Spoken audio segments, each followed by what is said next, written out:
says we're live.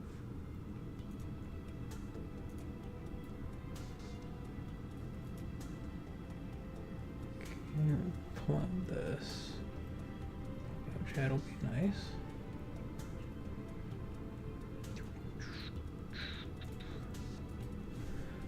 Okay.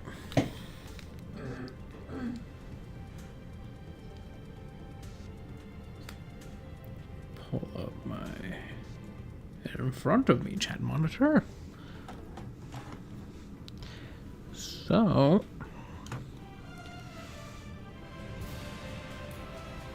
I think it feels a little weird, but that's fine. So this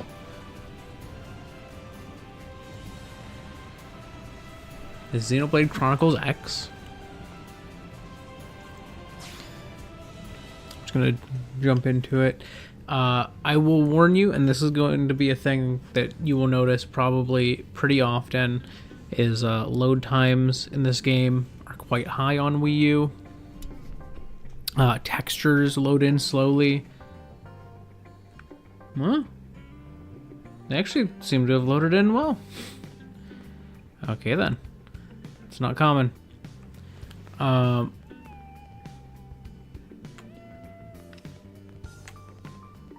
So this is the kind of hub area.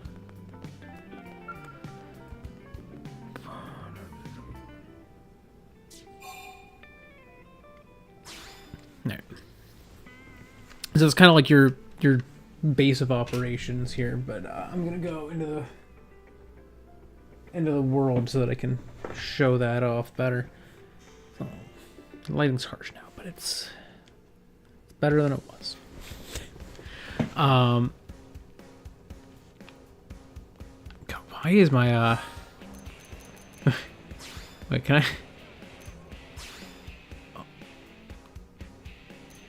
Camera setting.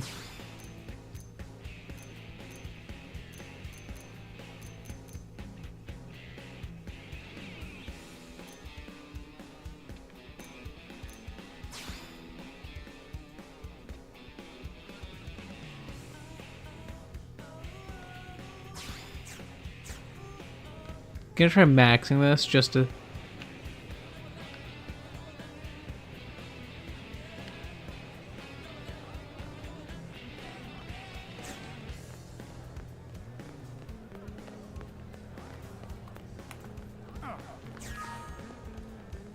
Right, there's a. How do I zoom out? Okay. Ah, there we go. So. This is, I'm trying to think of how I want to kind of introduce this game. So, I mean, I guess I said this in the post, but for the first games I love of this year, I have chosen Xenoblade Chronicles X because it is my favorite open world game of all time. Hands down. Don't mind my other party members running aimlessly at this truck.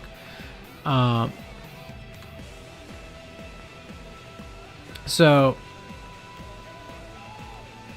one, this music slaps. Which I hope it's not too loud. I'm realizing it could quite possibly be. Let me hear it real quick. Oh no, it's fine. We're good. We're good. And you might be wondering why this game that so many people know very little about because of it being a Wii U exclusive has one of the best open worlds. And I think the easiest way to sum that up is, one, it is massive. This game's open world blows like every open world I've seen out of the water as far as scale goes, while at the same time being interesting to explore. So I'm going to run. I'm going to leave on foot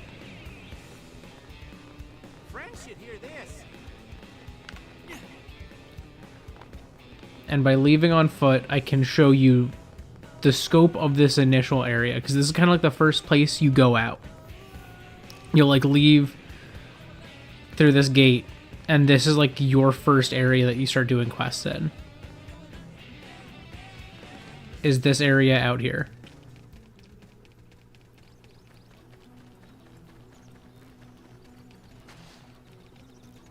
You can see it's loading the texture on that guy. There he is. This game pushed the Wii U to its limits. If you had a physical copy of the game, you had to download the textures separately if you wanted it to load quickly. I could not download all of them. I downloaded what I could. But just the scale of this game is like insane. And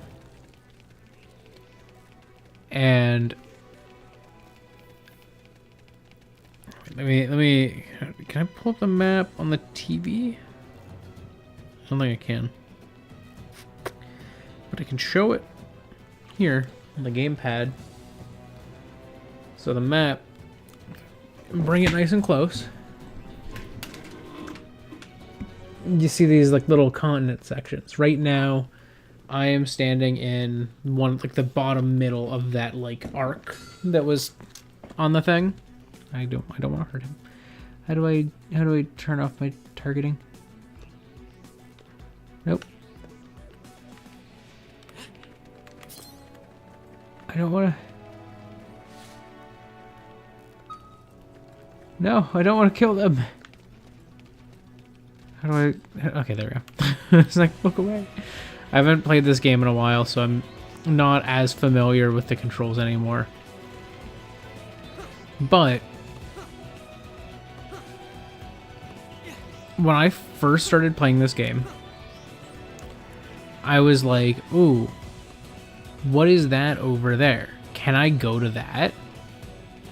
So I started like running towards, you know, that big overhang in the distance that I'm running towards right now.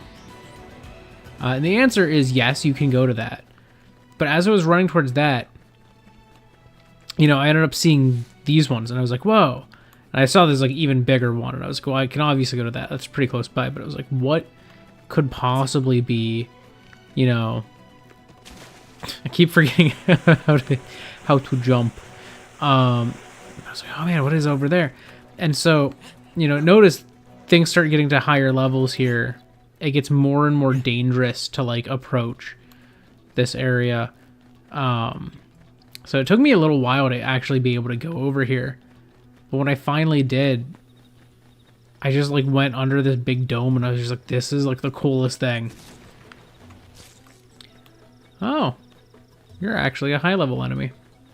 You might kill me. But this game, you know, if you know anything about Monolith Soft, the developers behind it, you know that they are well known for their phenomenal open world games. And this is no exception, even though this one's gotten kind of the least love of their, like, of the whole series. I feel like this is too fast.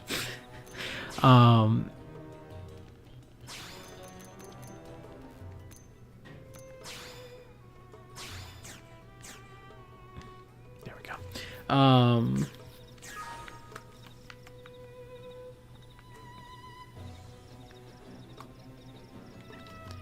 So yeah, like, this game is kind of the least well-known Xenoblade game, because Xenoblade Chronicles 1 was a sleeper hit on the Wii, cult classic.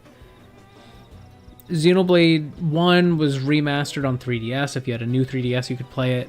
And then, you know, came eventually after Xenoblade Chronicles 2 came out on the Switch, they released Xenoblade Chronicles 1 Definitive Edition, which is gorgeous, like, jaw-dropping game.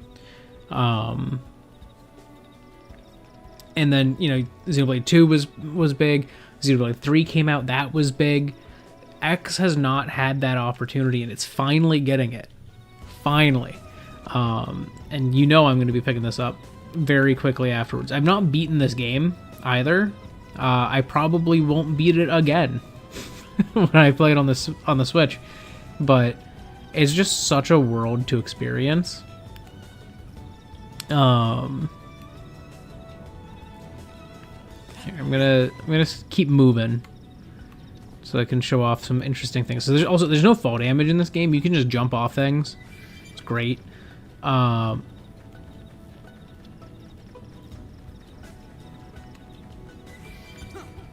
it's funny because like I look at the game now and obviously I see some like visual things that I'm like, this could look better, this could look, you know, less poopy. Like, you know, the textures in the distance fade out, like the foliage render distance. I think this is running at 720p. But like it is still like easily by far the best looking game on the Wii U. It's better looking than a lot of games on the Switch. There's a few things that I'm like hoping that the definitive edition can make improvements to. Not that there's a lot that needs improvements, but it would be nice to see some improvements to it. So I'm gonna show off. So like the combat is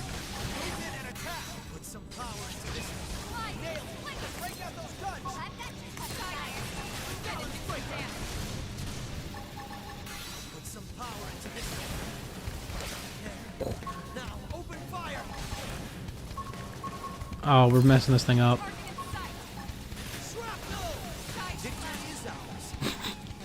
I mean, I'm way over leveled for this. This game kind of plays, and this is kind of a thing that this is kind of the case with a lot of like Xenoblade, is it plays a lot like an MMO. As far as like you have these basic attacks, and then you have like your different arts that you can use, kind of on like a little hotbar.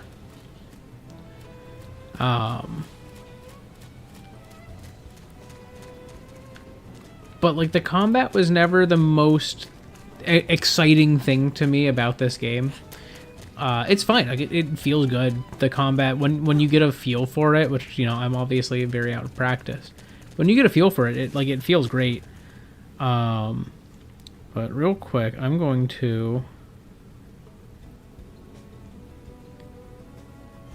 fast travel back so that I can get into a scale so that I can show off the world at a larger scale. I just wanted to show what it was like when I was first exploring, real quick. But Xenoblade Chronicles X also has the scale system, which these are awesome. Skells are so cool. So they're just big ol' mechs. And what you can do with them is, you know, you hop in, and now you're piloting this giant mech. These are the kind of heavier class of mech. But they can, when you first get them, they can just turn into cars. They can also like hover over water. But I'm going to show you, like, the world feels much smaller when you have a Skell.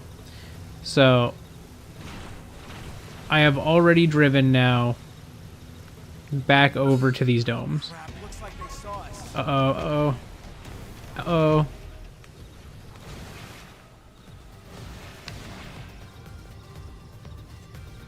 Okay. Uh-oh. You're scary too. Everything out here is scary at night, it seems. Don't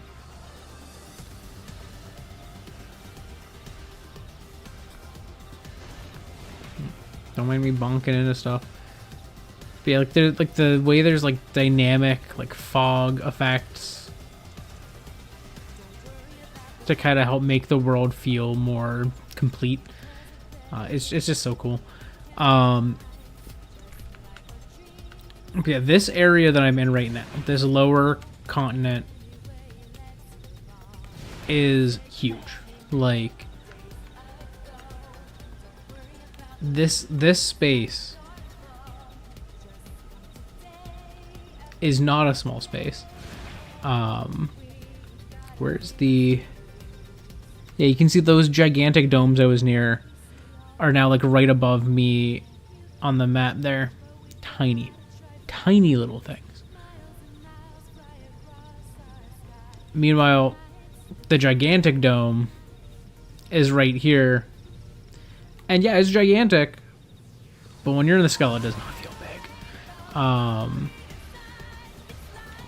This game really does a lot to make the sense of scale really clear. You know, like, this is a gigantic structure that looms over like half of this map, and you know, you can't do much with it. You know, early on you just see it looming above you, but see it right there, there's this big old dude up there. Look at that, Elvira the Talondrake, just hanging out, being a gigantic monstrosity. And they just hang out up there. It's like, it's so cool, like, because you can see Elvira when you're down on the ground. If you look up at night, you'll see this thing just up there. What is that? What is that big thing?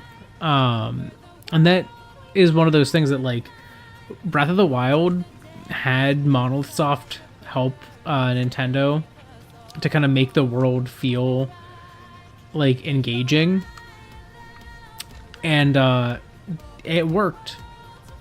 And this is the game that kind of like set all of those ideas into motion. Like, you can see from the entire start of this game, you know, that's the whole city that you start in. This gigantic spike is visible from inside the city most of the time, and so you can just like see that, and it like excites you. You're like, oh, I want to go check that out, and you don't get to for a long time. No, you have to get to be able to fly. That's like halfway through the game's plot. Okay, wait, I'm gonna descend, gonna get out. So now I've exited on top of that thing. I don't know if Elvira attacks when you're on foot. I don't think I've been this close to Elvira. You are wacky looking. Where is your face? Oh, there it is. I see it. Oh, you are weird. Yeah. Elvira won't attack when you're out of your skull. I don't know if she is aggressive. Yeah, I don't know.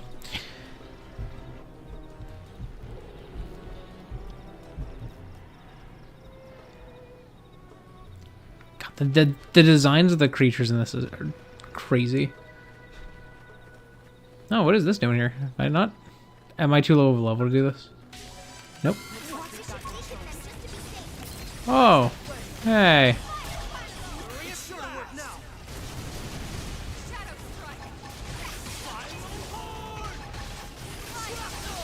I don't know what I'm doing.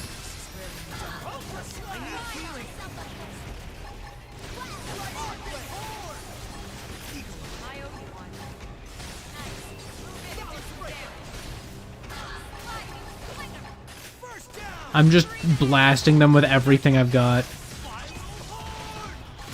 I'm just blasting them with everything I've got. Oh, I lost one of my guys.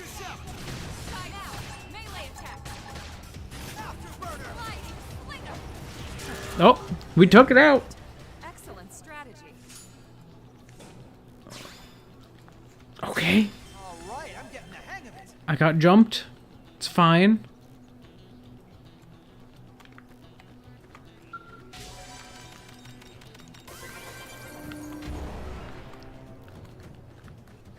That was just out of the blue. I was not expecting to get jumped like that.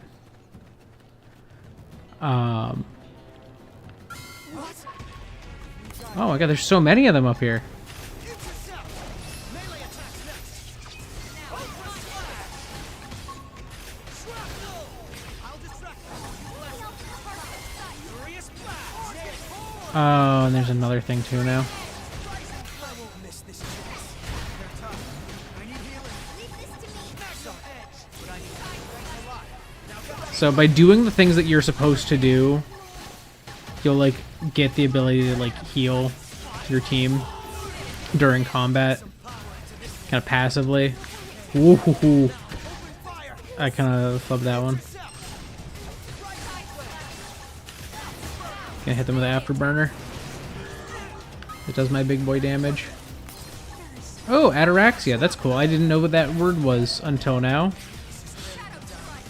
I need healing. I should heal up first. Appreciate it.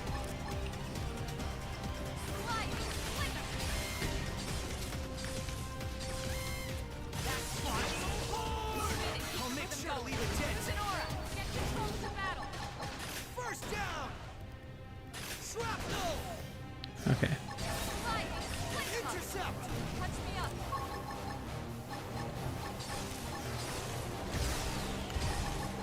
Arctic Horde. Primer. Okay, wait, let's try to take out one of these arms. Might help. I owe you one. Oh man, I'm flubbing a lot of these quick time events. Oh my god, I failed one. Arctic Horde.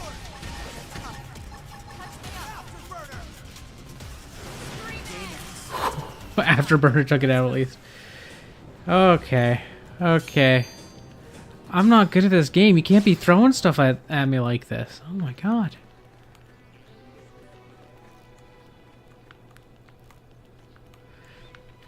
So anyways, I'm gonna sneak back to my skull and leave.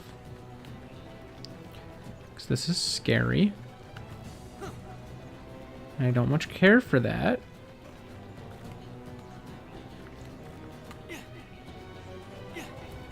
Yeah, I wonder, where does Elvira go during the day? Also, you can fully customize your skull. Like, these colors are obviously based on my channel colors. But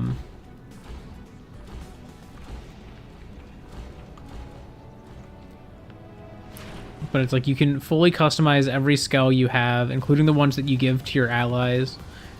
But also you can permanently lose skulls if you're not safe. But they have super awesome combat power.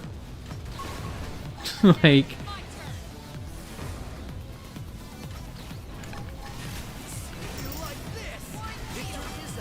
you just nuke things. Like, that was one of those ataraxia oxerves.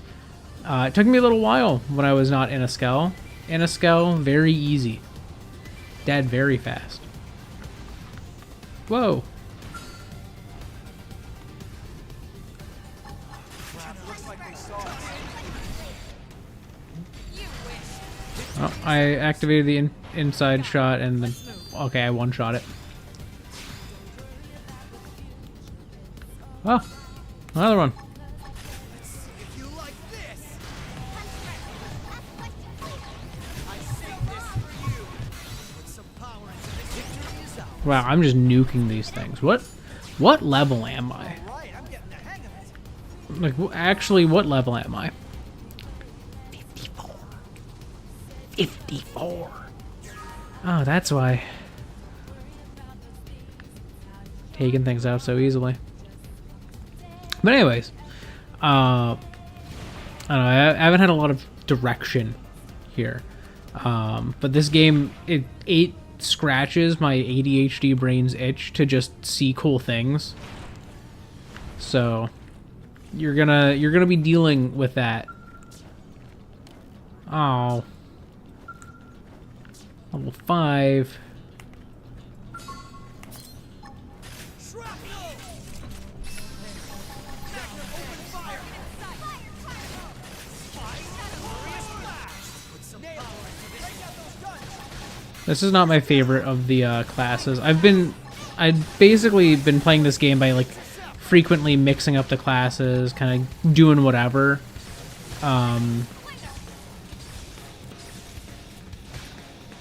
Oh, that's how I switch weapons. Okay.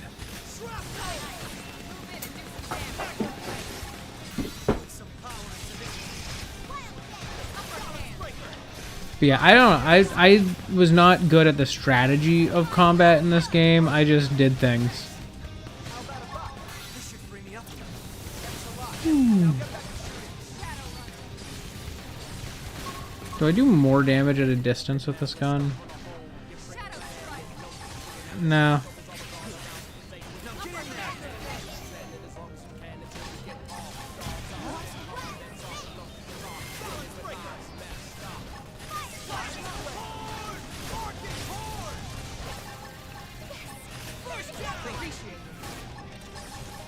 Nah, I might as well. Boom.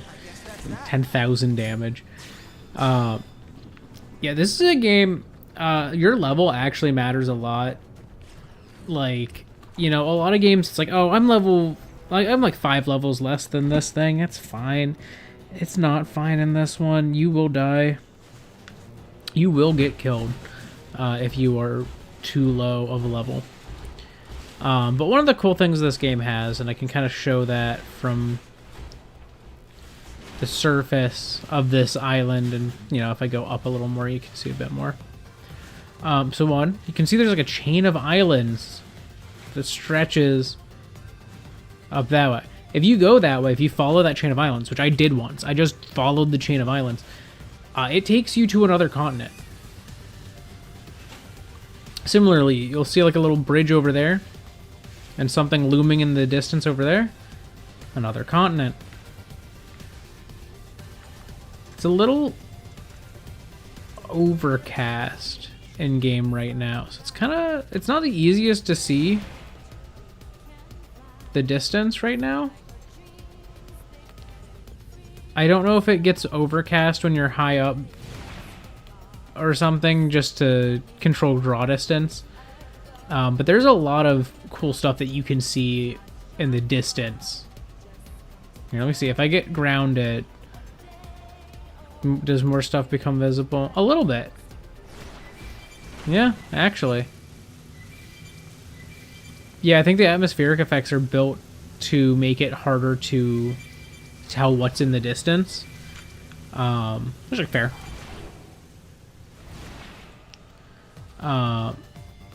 That's something that's going to be improved on the Switch, I'd imagine.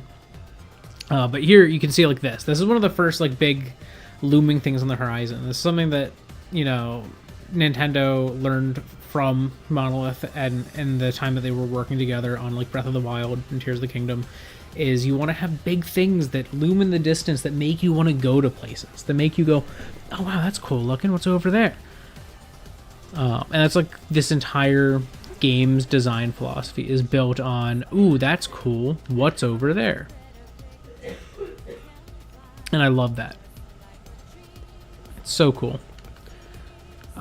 So if you follow the road here, you can see there's like a bit of a road.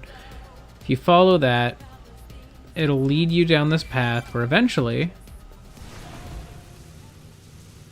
starts turning a little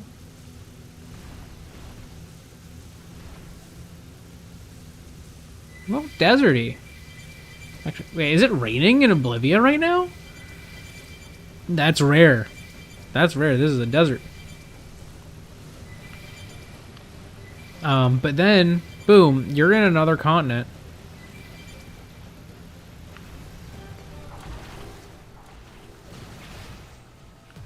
And Oblivia 1 has this gigantic pit. This is an actual bottomless pit. There is not a bottom to it. You will die if you go in it. Which is cool because there's like this beacon here. Wait, have I not placed this?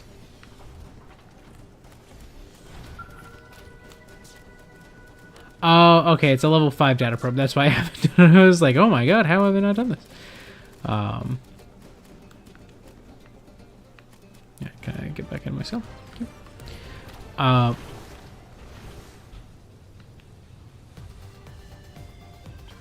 But Oblivia is like just as big as the last area I was in. Like on foot, this game feels huge. I'm playing it in the least huge feeling way by flying around because it makes you go faster. Yeah, like this desert has like this gigantic structure that you can just see in the distance. It's big. Like this is actually massive. Like you see this big ring? You see that little ring? I'm gonna go down to that little ring.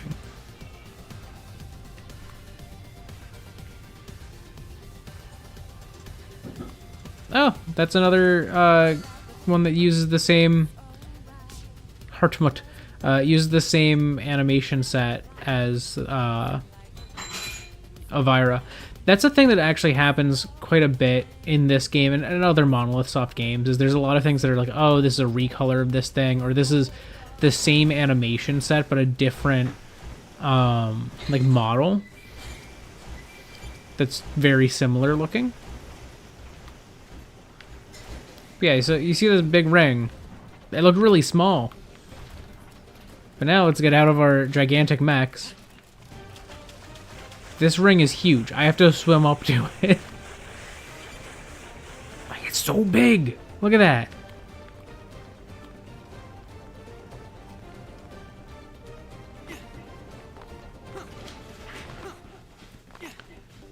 If I clamber my way to the top of it,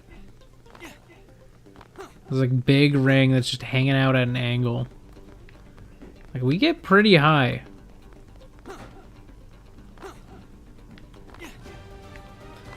And from this big ring you can see, you know, the edge of the like, you know, Primordia continent that we were in earlier.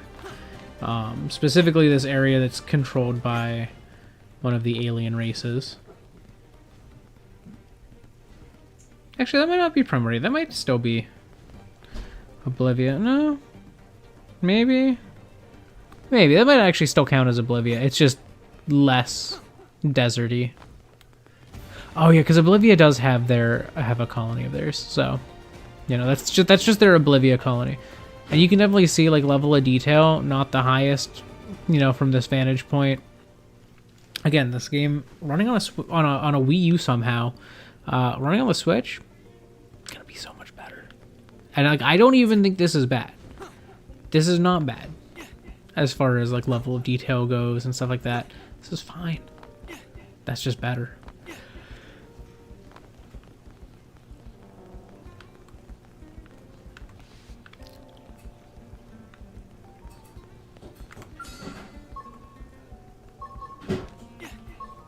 What is that?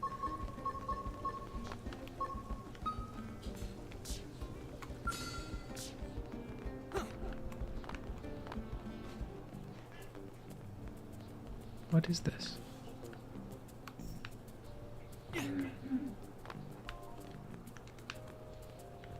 What?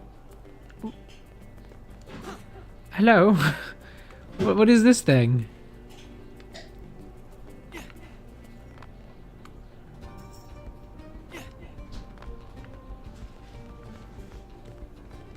Is that supposed to be like an egg? For like one of those guys? I don't know what's going on there. It's weird.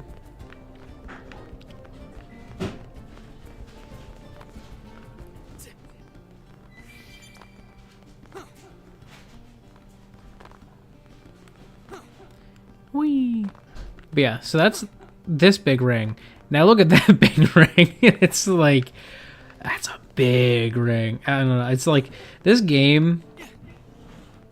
It's like my brain is so like enthralled by it. Like it hits the ADHD of my brain so perfectly. Like it's hard for me to even talk about it while I play it because my brain is just constantly going like, oh, what's that? Look at these weird pig monsters. Wow.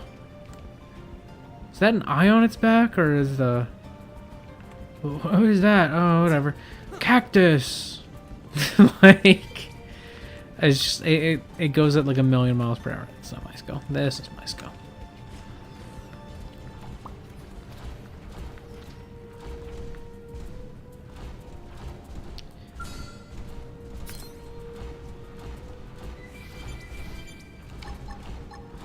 I saved this. Melee attacks next. Hope you're ready. Got it. Swing around and get the drop on them.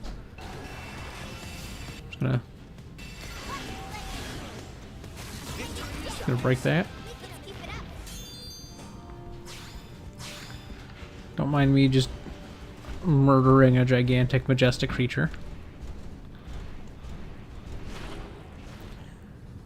But yeah, Big Ring now feels extra big since we've been to Little Ring, and Little Ring is very big. So let's go see what's going on with Big Ring.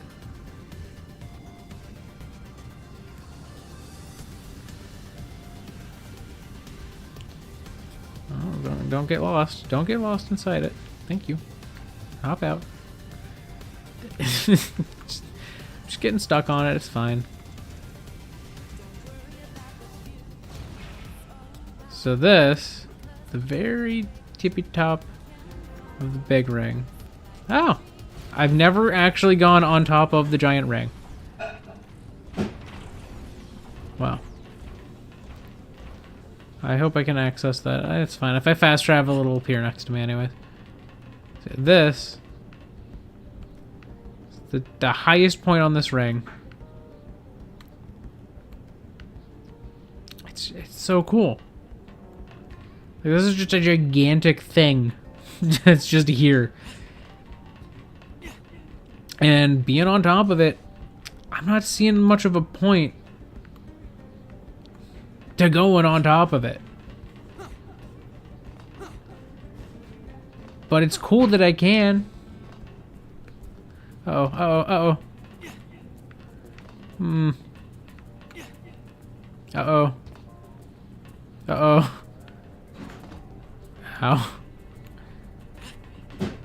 Oh, there's things on the ring. I didn't think there'd be things on the ring. No enemies on the ring. I thought there would be enemies up here, honestly. Like, I thought, like, I'd go up here and there'd be some, like, big guy hanging out and be like, man, it's my ring, man.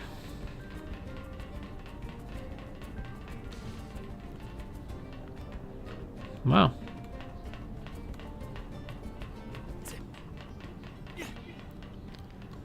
Let's just jump down. Like, look at that. It's a big ring.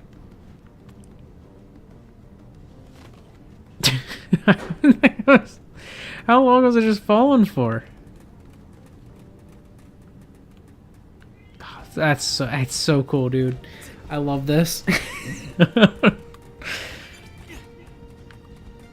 Little pepper.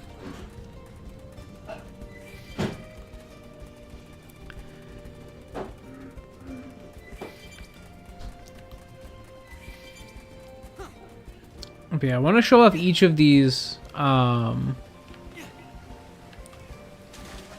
continents a little bit. Oh, I'm getting pulled by the current. Oh, I can't get up there. Gotta get it here. Okay.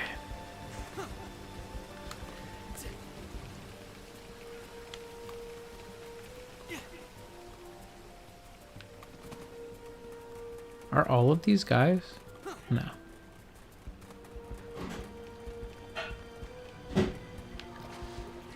Wait. Is it saying that there's a sandstorm? Or is there, like, actually, like, a big, like, tornado-looking thing somewhere? I think it's just saying there's a sandstorm.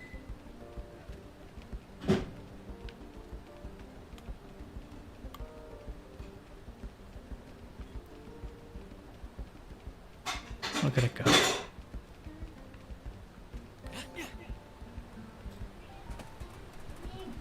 Yeah, there's a lot of different weather conditions in this game.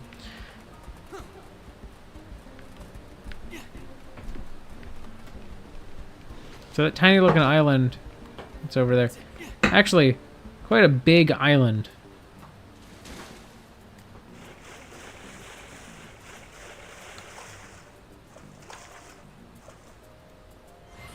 I'm gonna fast travel to one of the spots near that island just to get my skulls back.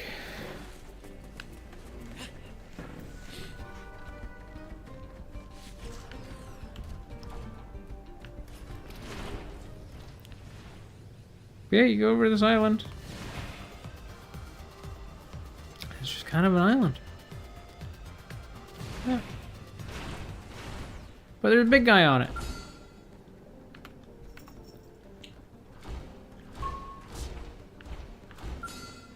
I want to see.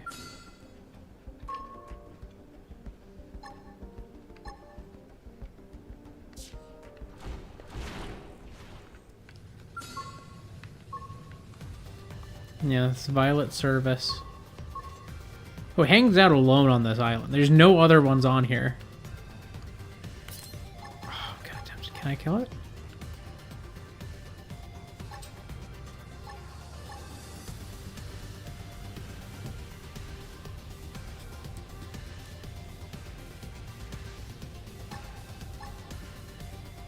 I feel like I probably can.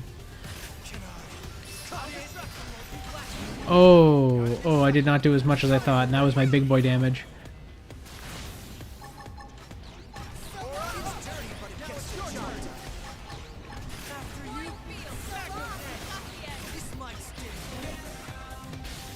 Okay, we keep binding it.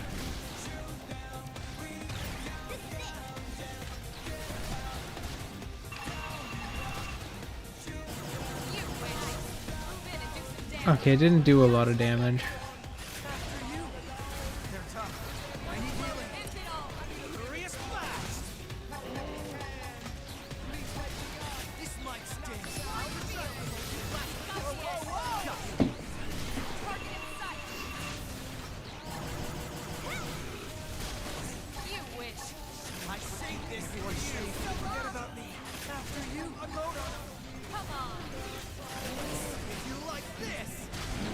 Aha! Oh.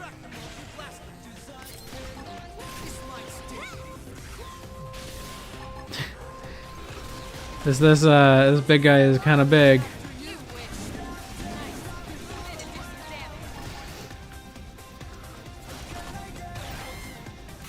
All right. Ooh. Ah, I failed that.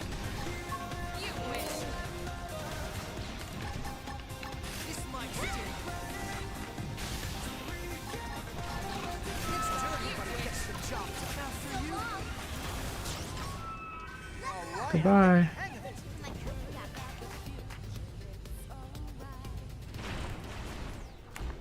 Did I get no drops from that?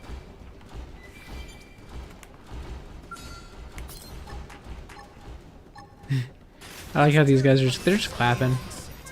I guess that's that. They're off guard. Stagger them with a melee attack.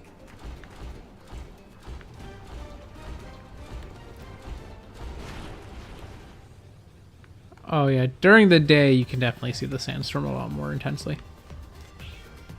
My god, visibility is low. Anyways, let's go to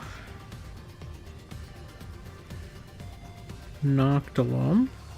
I love Noctilum. Noctilum's one of my favorite areas of this map because it's a lot. You can tell this game came out after like the Blue People Avatar movie. Because Noctilum is inspired by Pandora.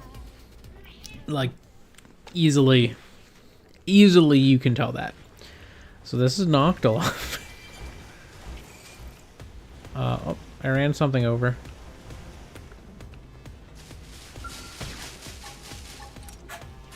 I'll put him down. Give me some cover fire. Victory is ours. Oh, I wish the scales had built-in shoemakers. sorry, little guy. So it's storming here. So this is pretty close to the entrance, right?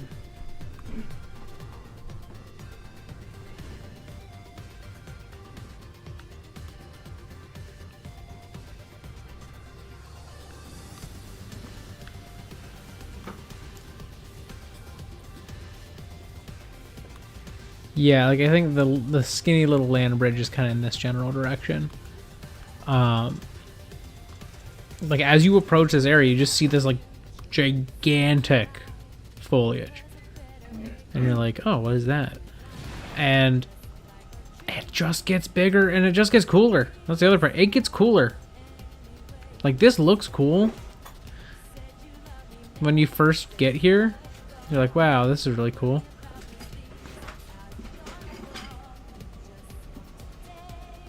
But this is just the entrance to this area.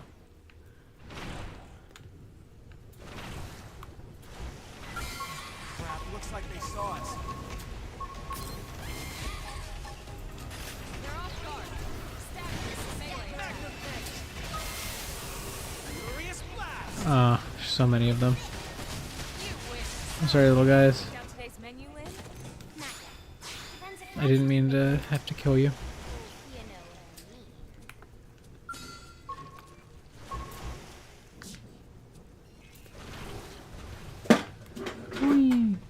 So if I was to go past the big guy there, you will go, will emerge in this area.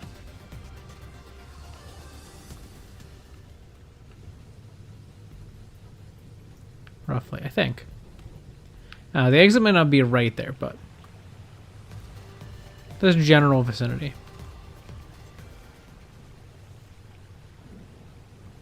Just look at this.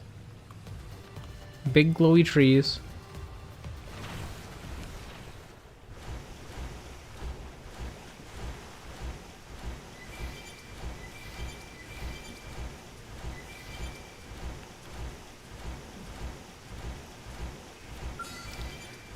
Oh, you can see this here is another one that uses the same animation set.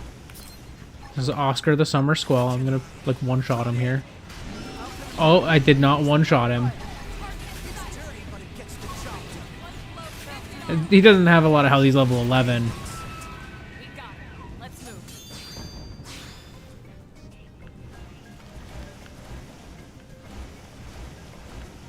Well, here, I'm gonna clamber out as usual.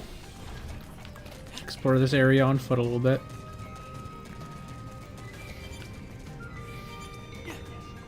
It's just big. Big tree. And that's, this whole area is just full of like gigantic plants.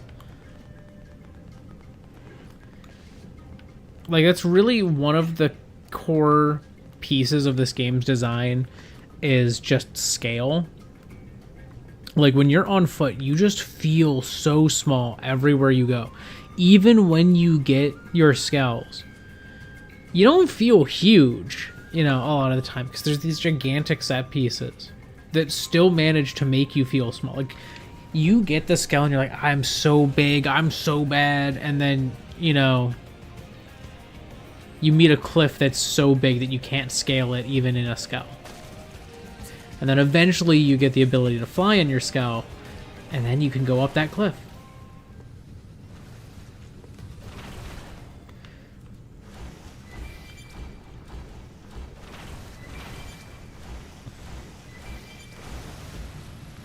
I'm just gonna zoom on through here.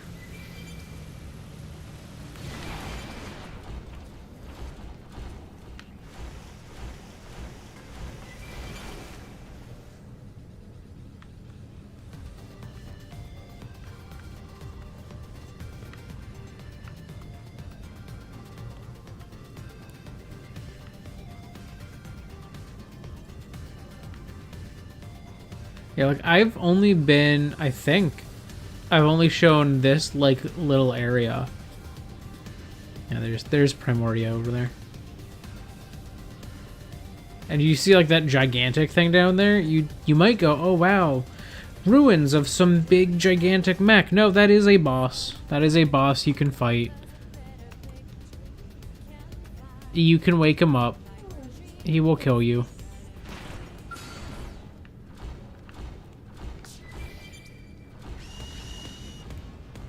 Oh, I ran over a pig.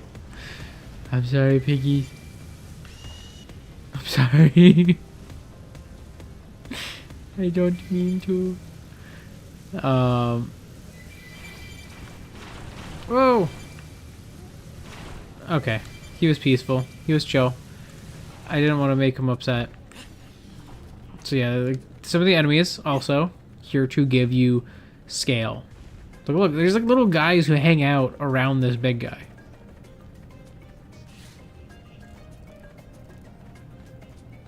Because he's so big.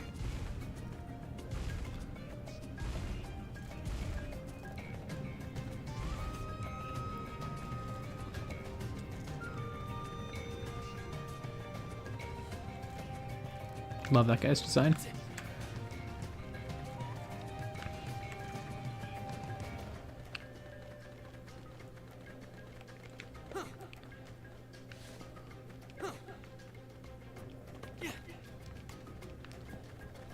Alright, where's my skull? I got driving to do. Also, the music in this game is great.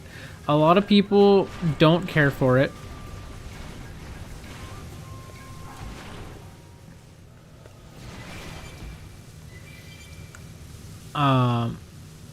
Because some of it is a little cheesy, some of it has like, so it's like, some of it just has like really weird English lyrics, and I can kind of understand that it's like a little goofy at times, but the music's good. Like, it doesn't matter. Crap, looks like they saw us. I saved this for you. It is ours. Let's keep it up.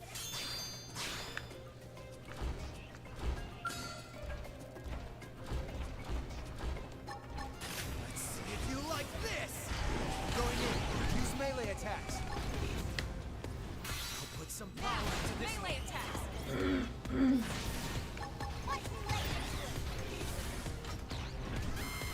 This might sting. It's dirty when it gets the job done.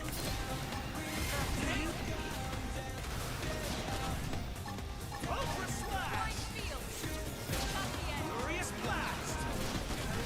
One slow kick it all. Oh, he's doing some damage. I need healing and better. This might sting. Oh, this should unlock, yeah. This resets all of my cooldowns. Swing around and get the drop on them.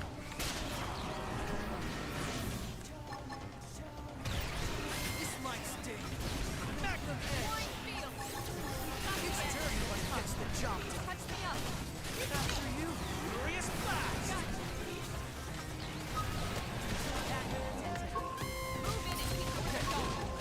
Victory is ours. I guess that's that.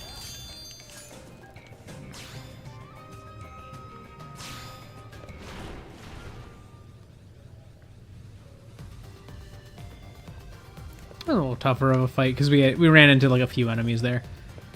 Hope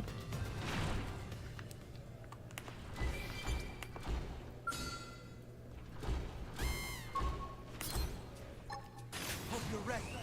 Melee attacks next. I saved this for you.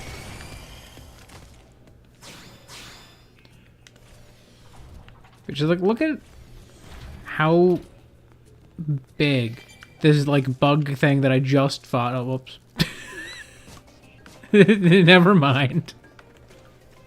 I thought it just walked, like I could just like walk over, and then I was like, oh, I can't, and then I tried to jump and I hit the wrong jump button. Whoopsies. Look, I said I was rusty.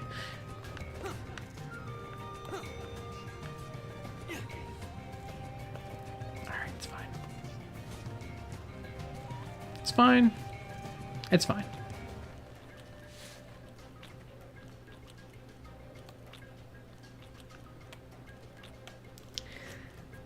Well, I guess we can say that that's enough of that. And I am going to go to the northern end here. Because the northern end of Noctilum, or, yeah, The northern end of Noctilum has this area that you can only get to once you can fly, with a gigantic, weird-looking plant thing. Like, this thing is like gigantic ginger or something. I have no idea. It's so weird looking.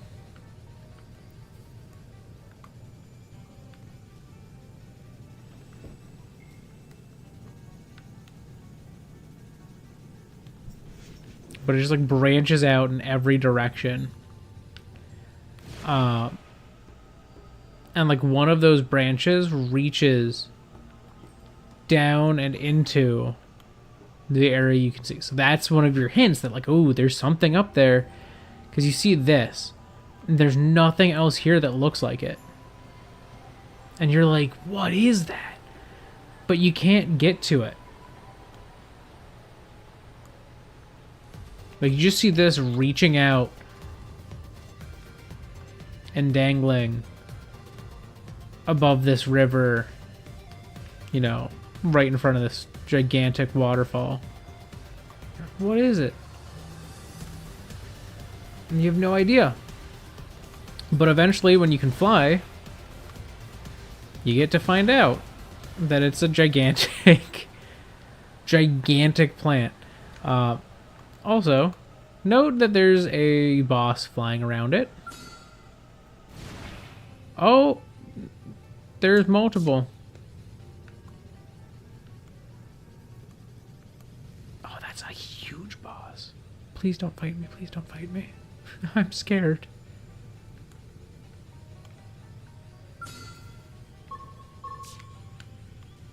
Oh! That's just Telethia, the Endbringer. That's also a boss. It's level 60. Everything here is a boss. Okay, that's good to know. You can go inside? This can't be good. Oh, oh no. I'm leaving. I need healing.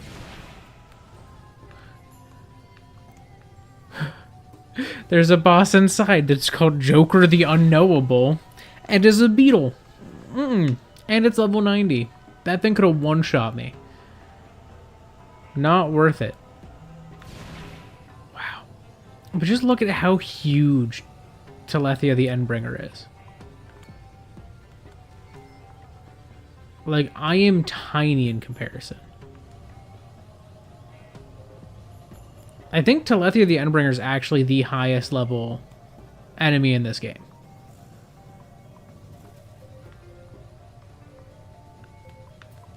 Like, it dwarfs me. I feel tiny next to that thing. Whoops.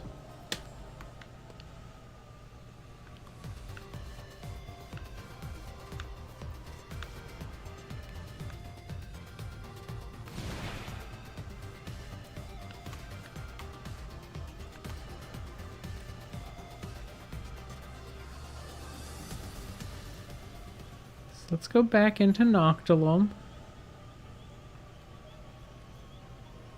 where things get very beautiful at night, too.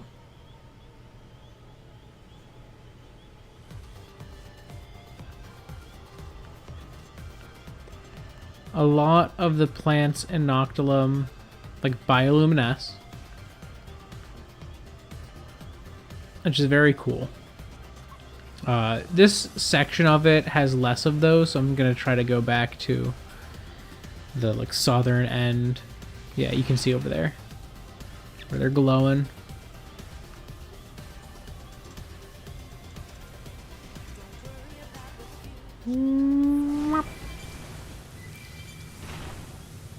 Yeah, see, now we're in the pretty land.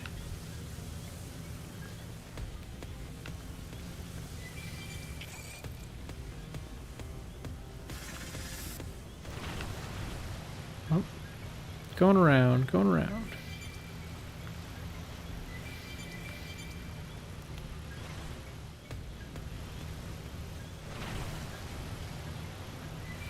Yeah, this area is quite cool.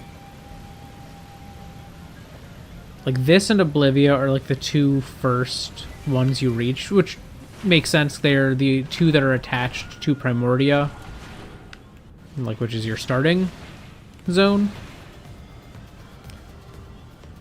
Look at this. Look at this glowy plant.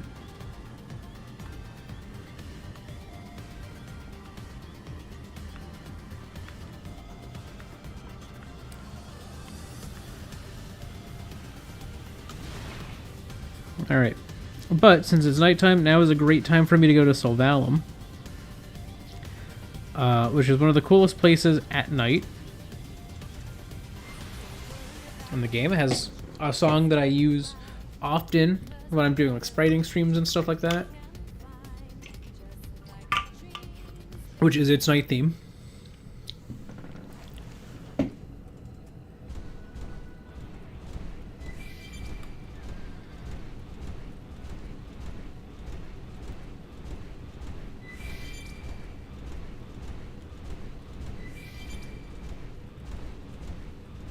So, things are low here too.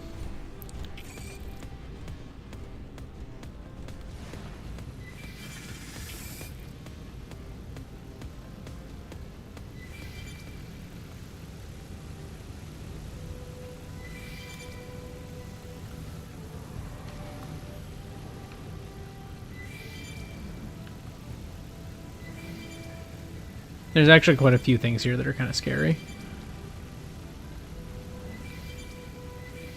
that I do not wish to interact with. But this... Oh.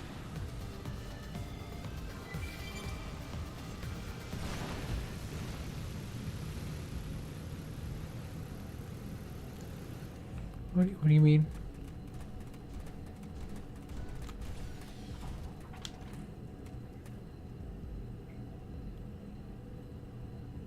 What?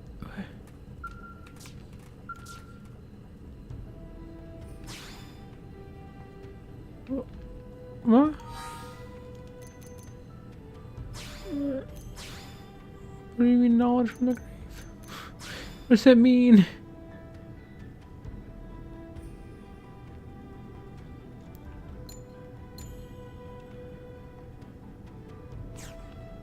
What? I don't understand.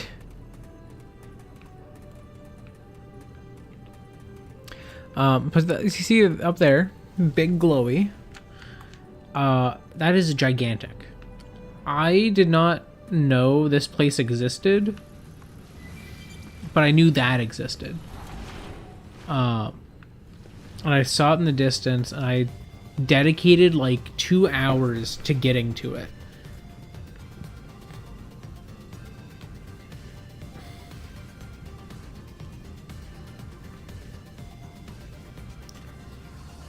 Because this is gigantic. This thing is visible from over the sea. Like, off in Primordia, you can see this. You can see this from, like, Oblivia, too. It's gigantic.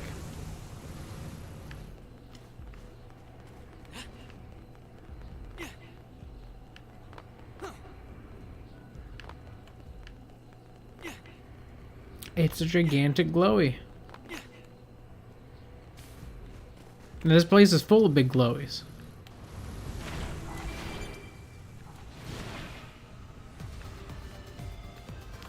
And there's a boss inside of it.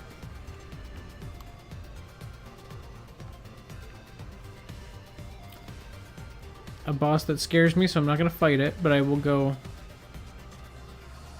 I'll go and look.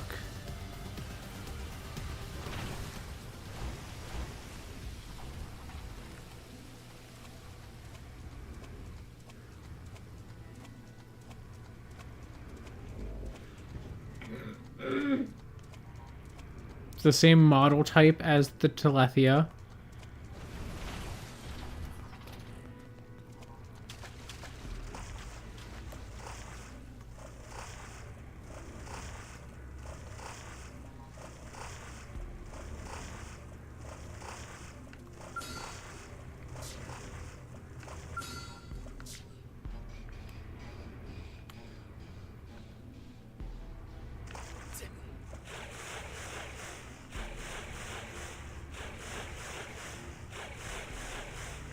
Like, this thing is so huge.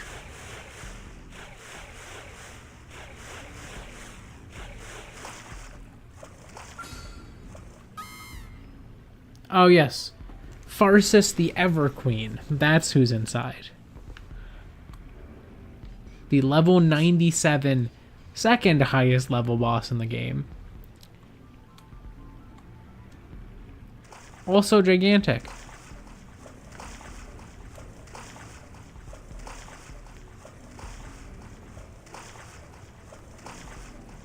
Okay, bye Farsis, you scare me.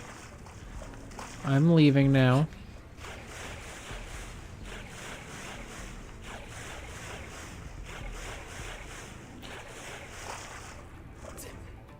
And Farsis is scarier to me than the others because she just sits here. She never leaves. You have to trigger her fight. She will not attack you. She will not fly around. She will not snoop around. She's just there. And if you disturb her, you die. It's that simple. And that's why I don't disturb her. That's why I don't die.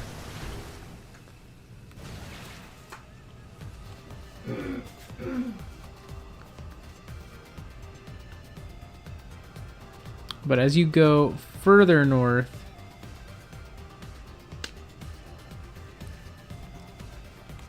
you eventually... So, like, the other cool thing is every area in Xenoblade Chronicles X, there's, like, two main, like, zones per continent. So, like, over there, like, that end of this continent, I would describe as like,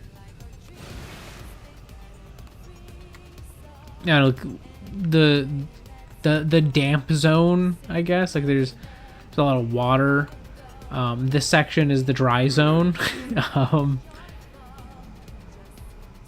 and is full of these like almost bone-like structures.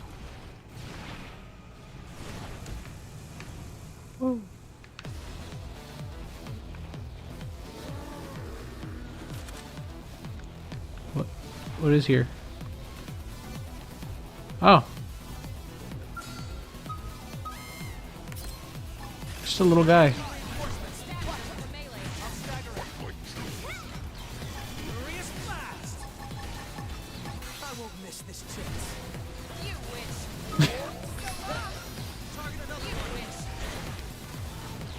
Uh-oh. Okay, well these things aren't as scary.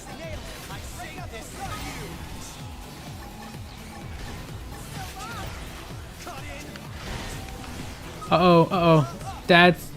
Oh, no. That's not as scary as I thought it would be. Never mind. I thought it was a very high-level thing. It was not.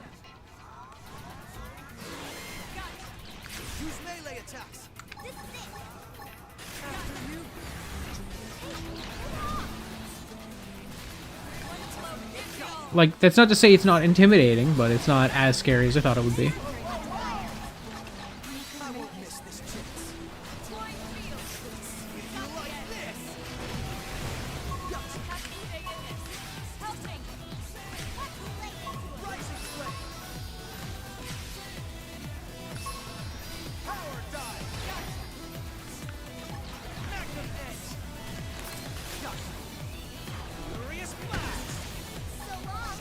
Oh, they're very close to taking out one of my allies.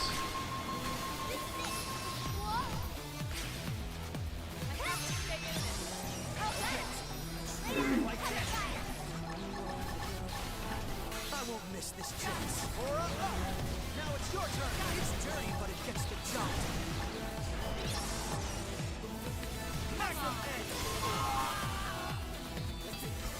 Okay, he is kind of scary.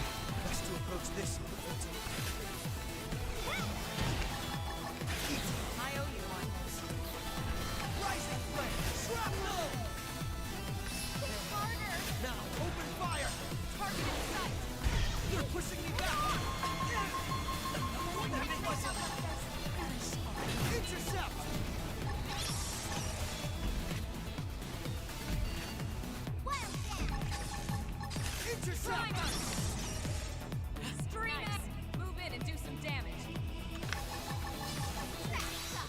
power into this one. Balance breaker. There. Now open fire.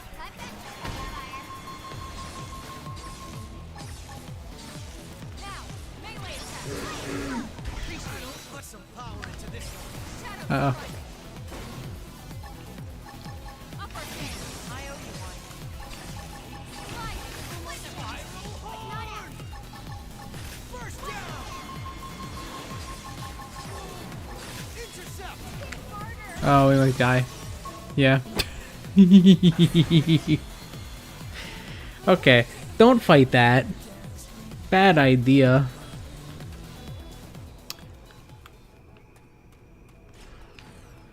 Is mine the only skull that didn't get fully destroyed there?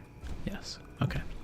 So, one of the downsides of the skulls is that they have insurance. Thankfully, AI will always pass their insurance check.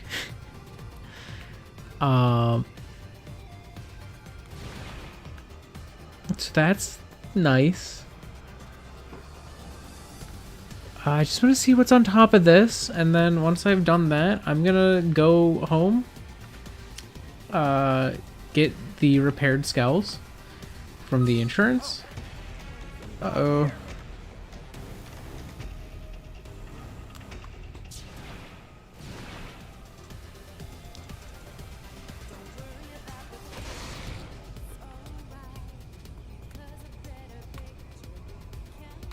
What's down here? Oh. A lot of big guys. Oh, a lot of big guys. Oh.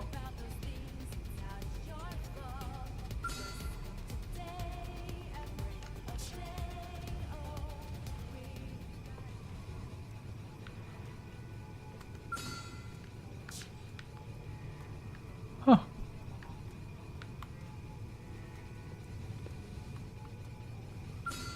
Some weird guys.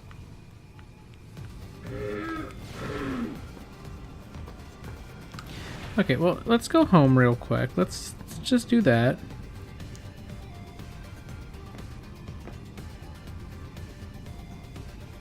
I'm going straight all the way to the inside of my barrack so that I can, because I think that's where you have to go to access the skull repairs.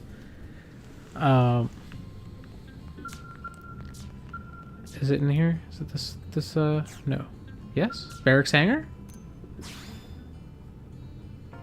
Yes!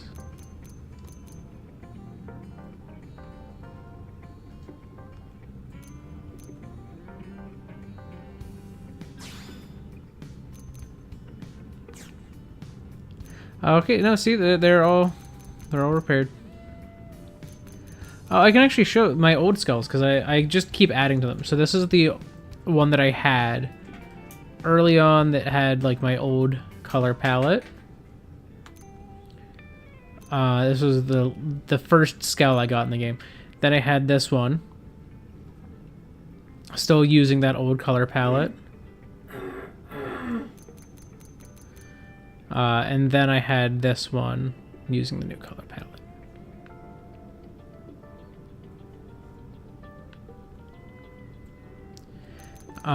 But I also had the balls. So ball 1, which was Pokeball themed. Ball 2, which is Great Ball themed. Ball 3, Ultra Ball themed.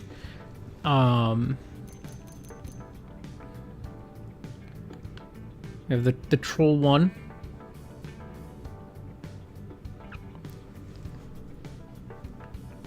Which, these are all inspired by, like, back in the Pokemon News days when I was playing this game originally.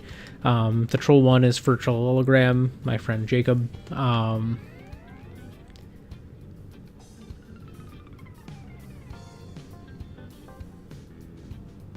I don't remember where I picked his accent colors from fully.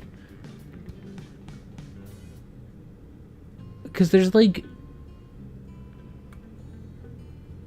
I know the blue was because like he liked blue. I don't know if I asked him for color reference or not. Then the creep one was like creeper. And there's also the creep too.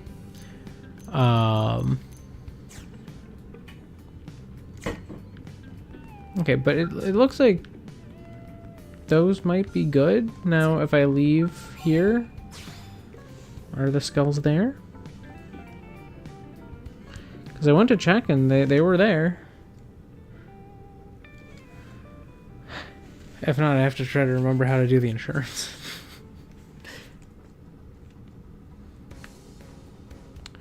Oh!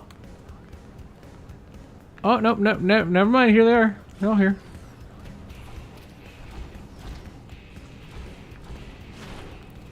We're good. We're good. Okay. Moving on. Got one more continent to look at.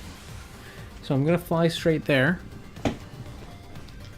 So this continent is Caldros, which is, as far as I know, generally it's like the highest level, base level continent in the game. Because you can only get here if you've traveled through Sylvalum to get here.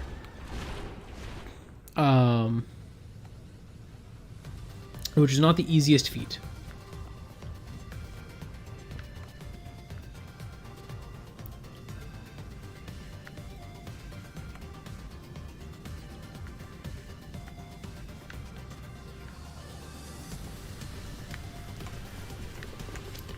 That gigantic structure there is an enemy.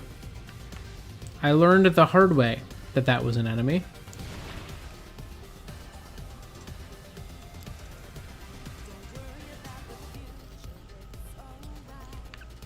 So Caldros obviously has a lot of lava. It is the fire zone.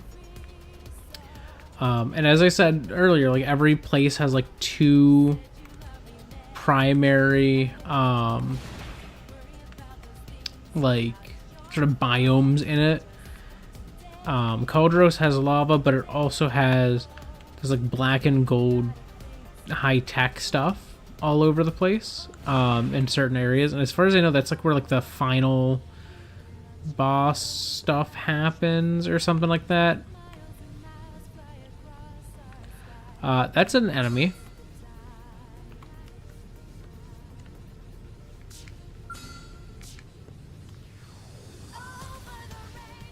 Can I look at it?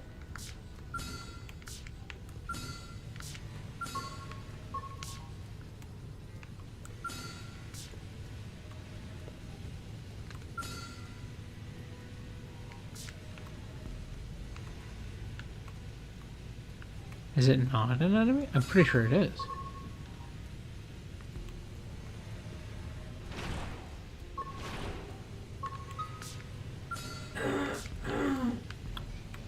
It's not. Where are you, little one?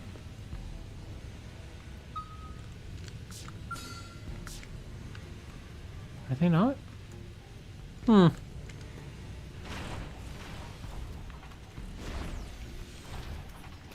I stand in this? Oh, I take a lot of damage from it.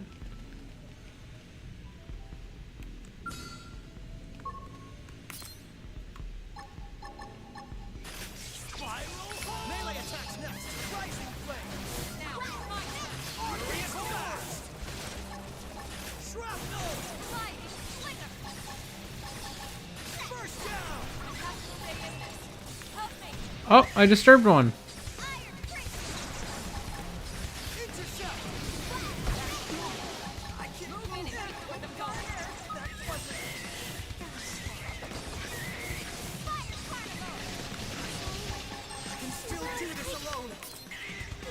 No, stop it. Oh, I'm gonna die here probably.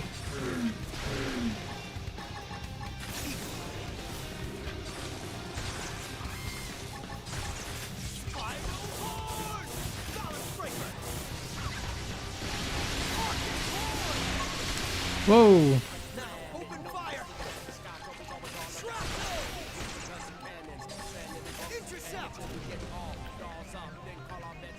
Somehow they haven't killed me.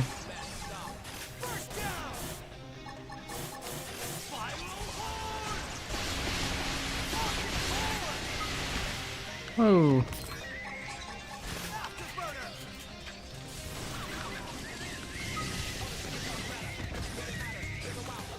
Oh!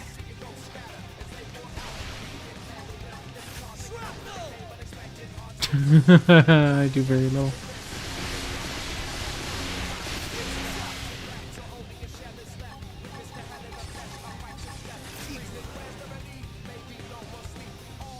Seems about right that they would be resistant to that.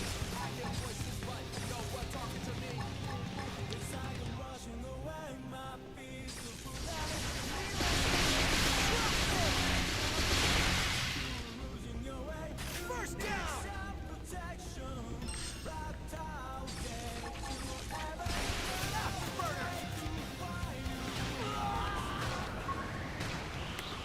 This is wearing me down. I need healing. Oh. It just flung me in the lava.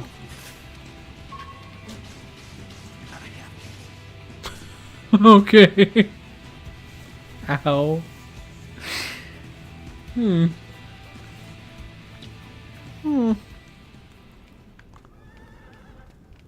Yeah, that might not be a thing I can do.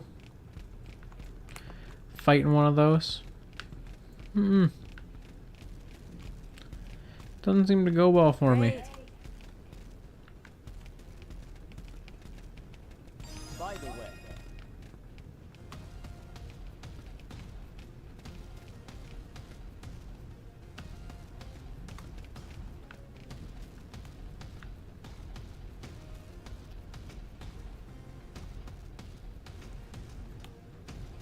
Yeah, very cool place. Not very safe. Great.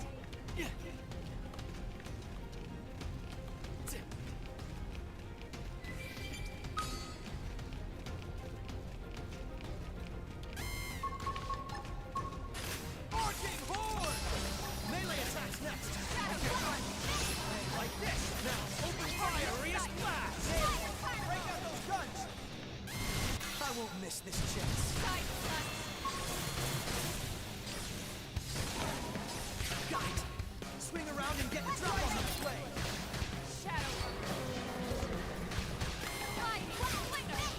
Rhythms up in the distance. I apologize for losing my cool just then. Seriously, there's a time and a place for arts like that. What?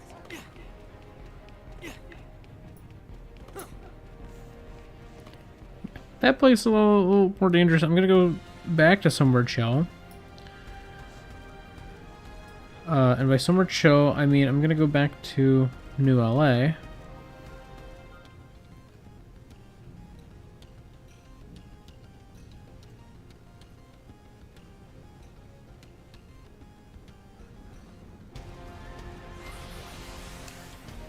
And I'm just gonna hang out there for the remainder of stream.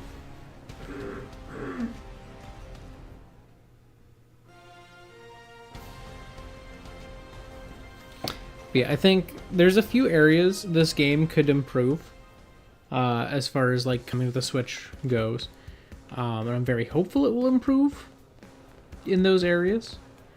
Some of the big ones for me are obviously like load times. Like, look at this texture. It's not loaded yet. Now it is. And that's a common issue with this game. Like, if you don't have any... I have a lot. A lot of my Wii U's hard drive space is literally being taken up right now by as much of this as I could download. Why is he wearing a rabbit nose? Why did I do that to him?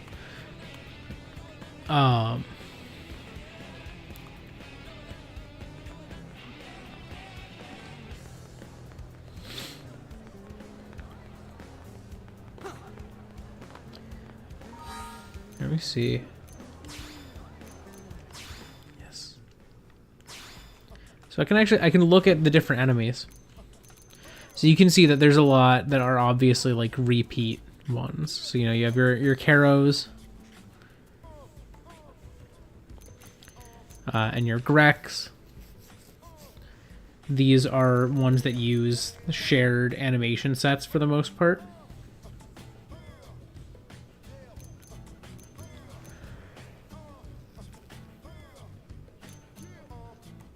Then you have your Vigents.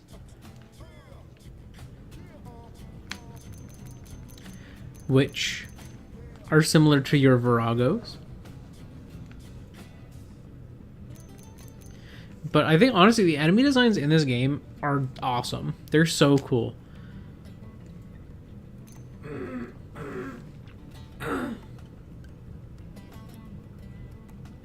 Like, they're very alien and wacky, but also very reminiscent of, like, real things.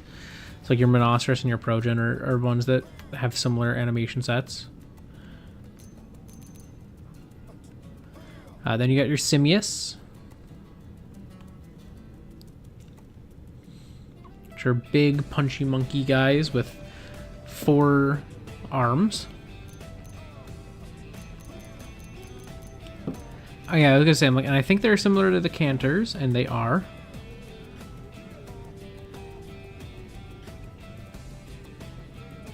Less monkey, still punchy.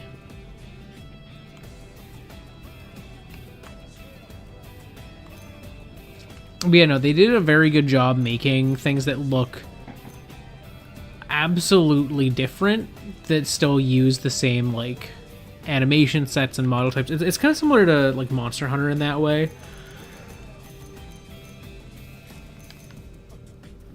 Yeah, service.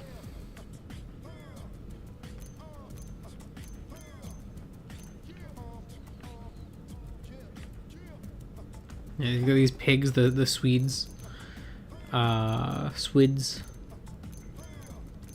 There's a lot of types of Swids, which are similar to the Ovis, which I showed some of those earlier. Or no. Sorry, they're not similar to the Ovis. I thought they were similar to the other piggy guys, but I guess not. I guess the Swids are just the Swids. These ones are so cool, though. I love these guys. So these are like the Millisaurs. They are like the poster children of this game. And they look so cool.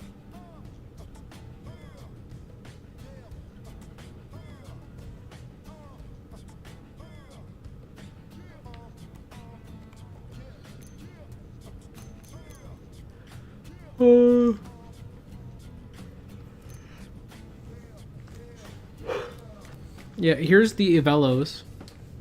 Scrote birds. They're horrific. I hate them. But they're awesome at the same time. Are they related to the Caicus or the Caicus? I think they actually are related to this one, an animation set. Maybe not? I don't know. They're both bipedal, almost bird-like.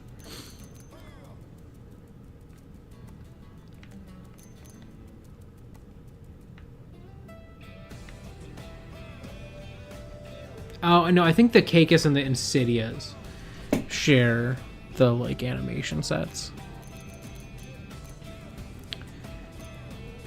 Lepix, or these are the tall guys, yeah. The tall squid turtles.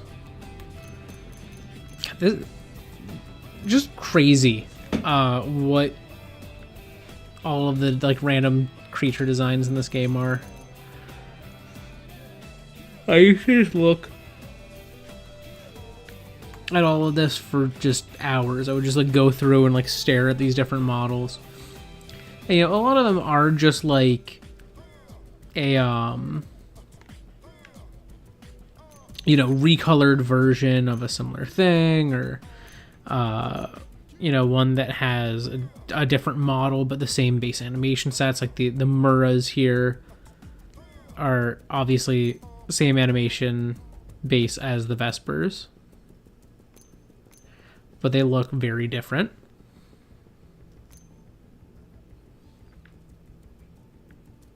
Oh, these guys are cute. The Terebra.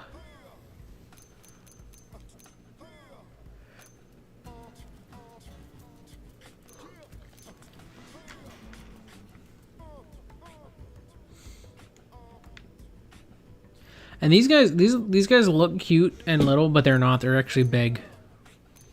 I mean, they are cute. They're just also big. What is the salt hat? Oh, these guys! The Dancy Birds. Dancy Hornbird. I love these ones. They're so fun. They're just having a good time. They go brrrr as you fight them.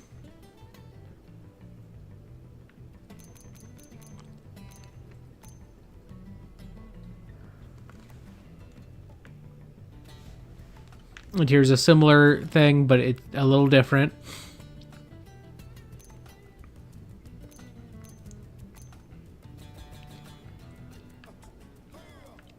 Yes. Okay, here's what I was talking about earlier, like the other guys I thought were pigs. No, these are the potamus. Are they similar to the Dylus, or are the Dylus different? Dylus are different. Oh, these are the crocodile dudes that I saw a little bit of while we were in Noctilum. Oh, but they're similar to the Tursqualls. These are like hammerhead shark crocodile guys. Oh man, there's so many cool ones here.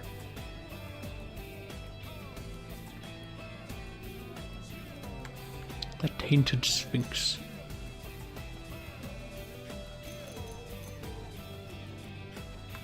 I think, yeah, I like the Petramans. They're fun. They're similar to the Skurpos, which I also love. I think the Skurpos are cool.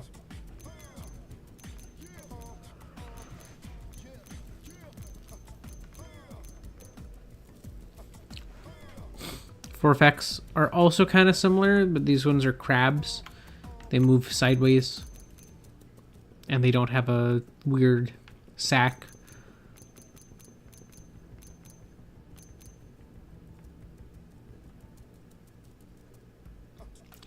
And there's the Senicula, which is giganto bug. You love to see it. And then the Falsaxum, which are a similar thing using, yeah, shared animation type.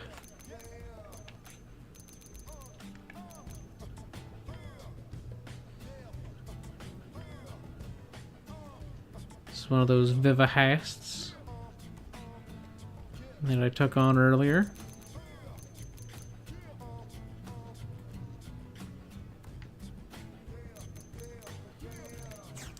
This game has a lot of enemies. I could be looking at those forever. In fact, you can get like little models you can put into your barracks. So I'm gonna go back to the barracks, and that's gonna be where I'm gonna end today. By the way, is I'm gonna end in the barracks.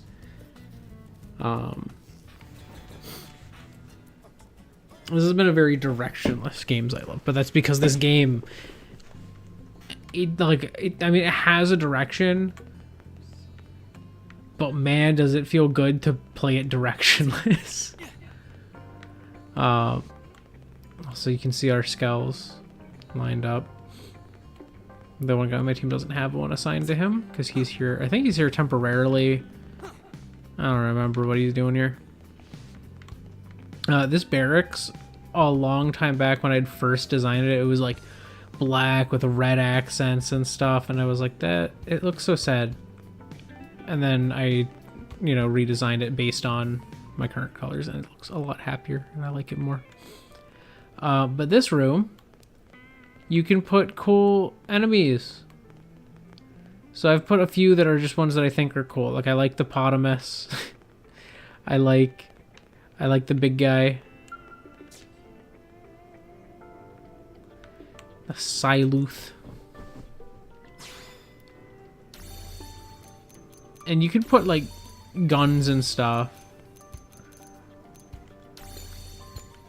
But there's also just a lot of options as far as like enemies go.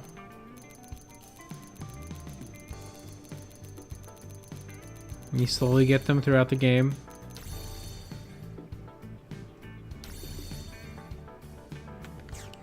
I think it's really cool that you can just display like these like figures. Don't mind that. This is spoilers. Oh, we didn't even run into one of these guys today. I love this dude. He's so big and goofy looking. You find him in Noctilum. He has like this glowy stomach, and you can like break that to get like a certain drop more often. And then this is also, I think, a boss that I had to fight at one point. But I don't remember. It said it was a boss. So I'm trusting that it is a boss. This is where you get your main missions. But yeah, no, this game is so many things. And it's crazy fun to just explore. Like I just was running around in random directions this entire stream. And I was perfectly satisfied from this play session having just done that. You know, there are points of criticism that I have for this game, as much as I love it. Character designs don't look great. I don't think they look very appealing. I think their faces are goofy and weird. I think the Xenoblade Chronicles 2 direction, which is then also used in 3, is the best direction they've ever gone. God, I gave this man a tank top, but I also gave him sleeves. And I gave him yellow plaid pants. What am I doing to this guy? I'm just bullying him. Which, there's another character that I do actually genuinely bully, because he's a turd. So one, I took his glasses. Because you can like take the clothes from the characters on your party and you can like swap them around to like different characters. And I took his glasses and then took all of his clothes. So he's just running around in like boxers. And I set that up as his, no matter what armor he has, he looks like he's just in boxers, and I have his glasses. Because he was a turd. I don't know why I gave that guy like a rabbit nose and like the nightmare outfit that he's wearing. I'm sorry, dude. Like you don't look like you deserve that. But yeah, and it looks like the characters do look a little better in the definitive edition. I'm confident that the game's going to load faster with there being no discs. It's loading off a cartridge or loading off a download. So like no matter what, it's going to load way faster. And you're not going to have the same issues with level of detail, like textures and low level of detail models that are just like persisting as you're like traveling around the world. You're not going to have to download a million gigabytes of textures so that the game loads faster.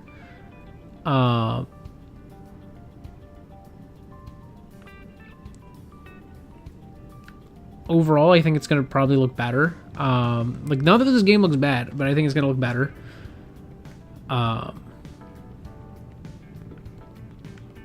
There's a few things that I'm hoping that they do bring back, because I think it was a little silly that they removed them. You know, a lot of people were upset when this game first came out for the censorship. It was very much the era of people complaining about, like, unnecessary censorship. Why did they censor the garments of this 13-year-old or whatever? Like, that type of random nonsense from weebs on the internet. But one thing that they did change that I think was a worse decision is in the character creator, like the female characters, you can't adjust like bust size at all. It was just set, it's hard coded for the middle. And I saw a lot of people who were playing the game as women who were like, it's so weird that like I can't customize my character's boobs in this teen-rated game. It's like, I think that's one where it's like, if someone wants to make themselves or a character that, you know, they have a very specific image in their head for, it's like you might as well just give them the option to edit that kind of stuff. especially when the game's not like rated E. You know, it's like if someone wants to have a Gooner character, like, what are you gonna do? Why do you care? Just, you know, they're gonna goon. All right, it happens. Gooners be gooning. You can't stop them. No use taking away things that like normal people think are good features just because gooners be gooning.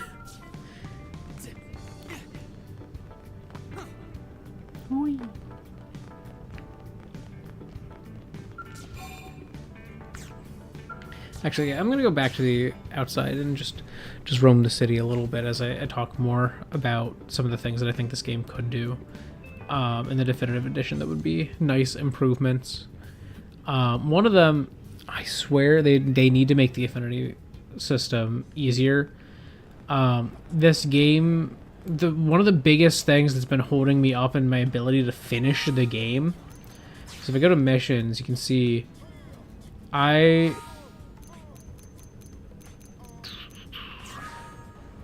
can I see?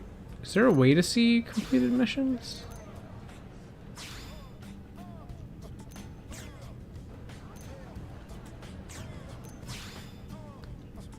Well, I guess I can show the affinity chart. So all of these characters have affinity levels. Important ones are the ones that actually matter here. You can see, like, I have an affinity of 1 heart with this guy. To unlock story missions, you have to have affinity levels that are high enough with certain characters.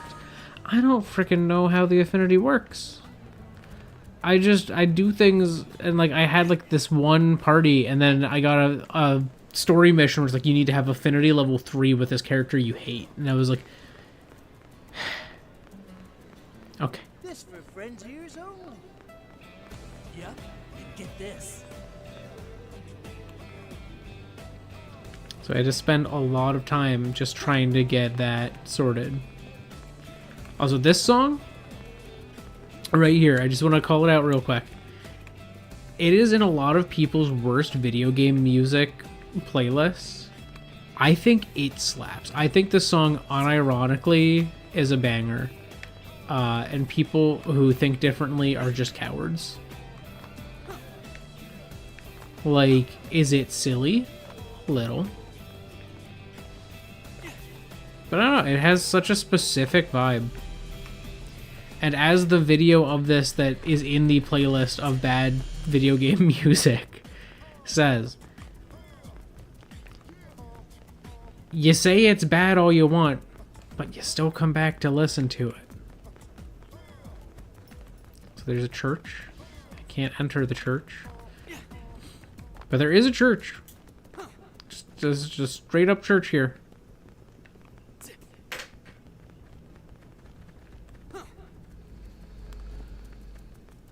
Hey. You can't be hit by those cars, so it doesn't really matter that they're driving around all willy-nilly. But one of the cool things about New Los Angeles, which is the city that we're in, is that as you progress through the game and do like side quests, this space gets fleshed out.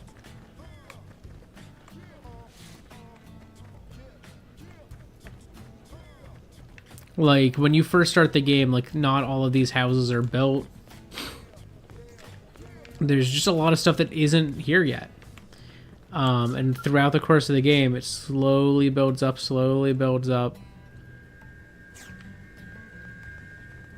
And I think it's kind of cool. It's a neat, like, way to approach the game design.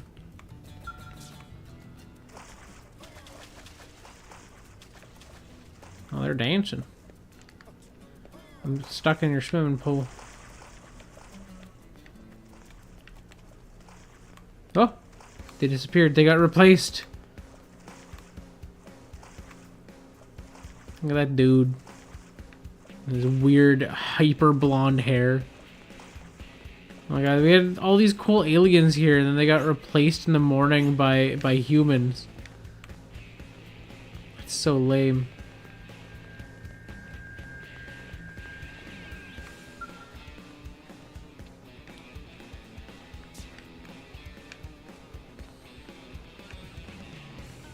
I want to find some cool aliens.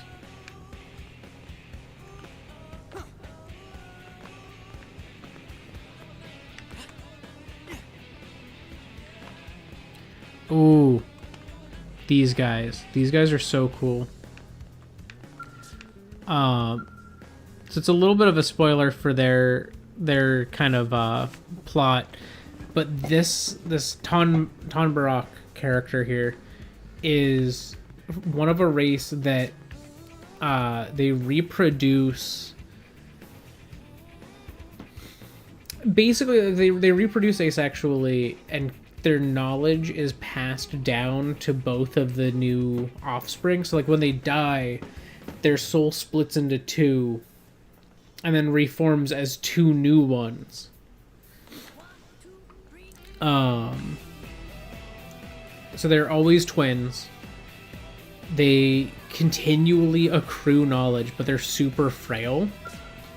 And like I think their whole plot is that they're basically enslaved by the villains because they are hyper intelligent, but they're so frail, they're so easily harmed, that it's really easy to coerce them to do things at threat of death, you know? Because I think it's like, if they naturally die, they split, but if they get killed, they get killed. Which every death like that is the loss of, you know, millennia of like knowledge to the race. It's so cool. Oh, you can see here's some like construction skulls. That's right, they're not just for combat, they do things. It's very cool. Oh, these guys. I love the prone. They are so weird looking. Like they've got this like big like mouth hole thing that goes when they talk. I love it. And they got these big old hands.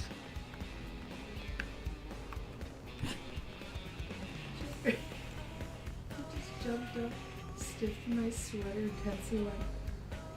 Jumped. Stinky. You're so stinky. Apparently. I want to find... They also do a lot of, like, sexual dimorphism among races. Like, I think... Is she a prone? I think she is.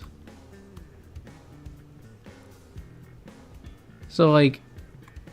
The female prone don't have a giganto whole mouth where it goes, and they don't have like the giganto hands, but they have like a weirder looking head, I would argue. Oh, where's that guy over here? I need to stare at your head. Sir, how many tentacles do you got? So, yeah, see, like, he has, like, 2 tentacles and some hair, and then, like, some little Shrek ears. But, like, she has, like, way more tentacles.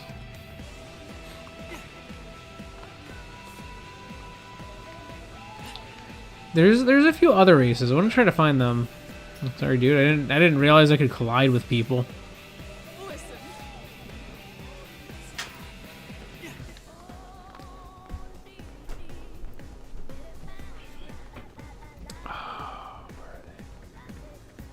There's got to be more aliens around here. Really?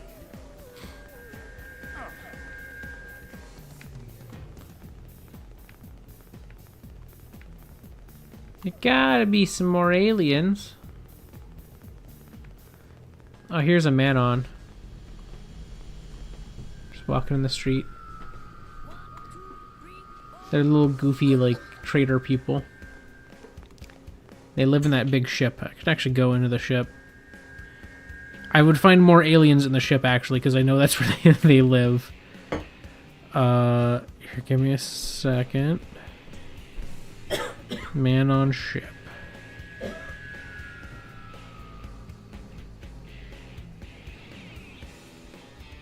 Is there no fast travel points on the ship?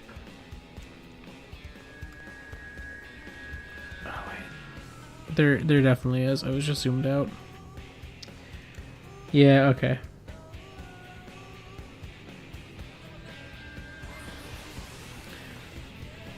I'm gonna end with a little quick tour of the man on ship. Yeah, here's some prone.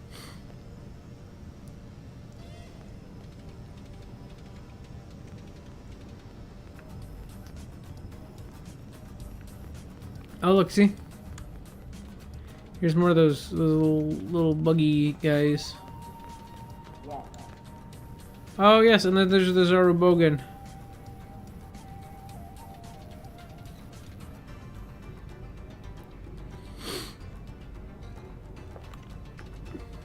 So the way the Zarubogans work is they, like, absorb, like, I guess, electricity or something like that is given off by things that are, like, electrical in nature and that are, like, running. Yeah, there's a man on. Nope on.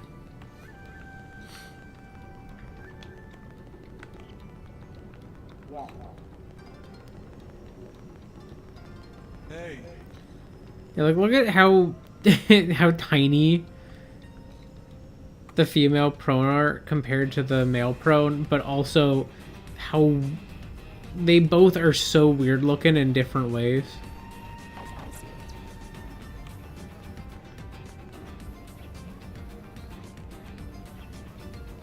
Yeah, the Orf don't have a concept of gender. Because they don't sexually reproduce. There's no such thing. I like how it basically suggests that the conversation she's having is like, no, you're a girl, Orf. And the Orf's like, I don't know what you mean.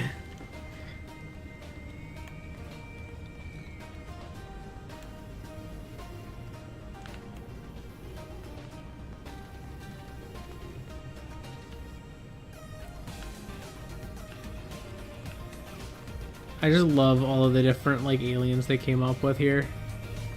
Step right up. Here's a Zarubogan. Another Orf. Some more prone. The prone, when you're introduced to them, are, like, evil, but this is, like, a group of prone that were kept as prisoners, while the others were kind of kept as soldiers. These ones didn't want to cooperate as much. And eventually you become friends with them.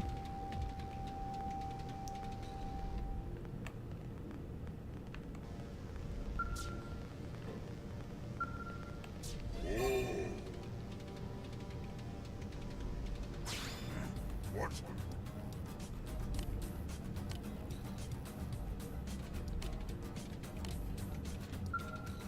Ignore that. That is spoilers.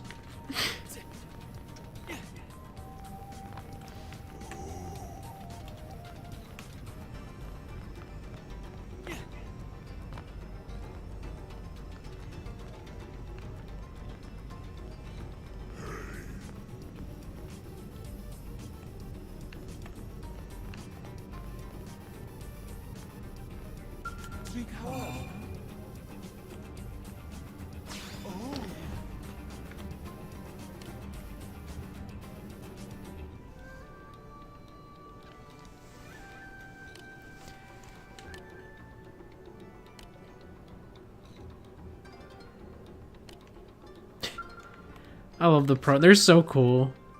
I like how she's just like, Mao, wedding dresses are kind of neat. If I ever have a daughter, she's getting a wedding dress.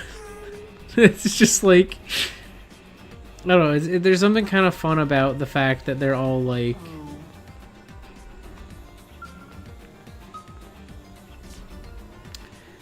I don't know, like they're all like learning about each other's cultures, about like human culture. It's just Xenoblade Chronicles X is such a cool game from that standpoint of like you're kind of rebuilding a society on another planet with all these other aliens and making it work, and it's so cool.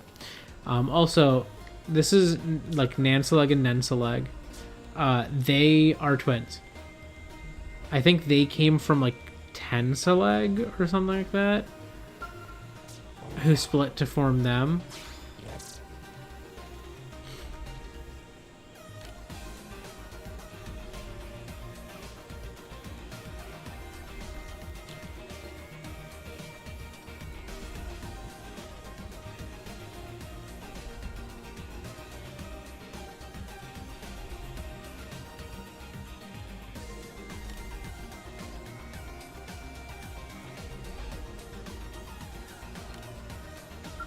Oh, do these two have genders?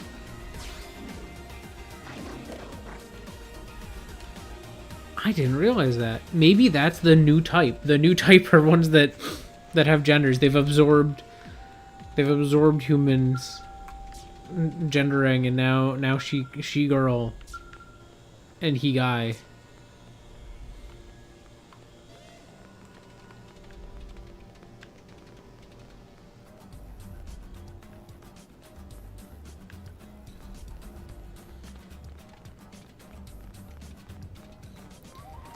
It's so neat, and this is just one. This is one of the like main places that people live in the ship, and this is a big ship.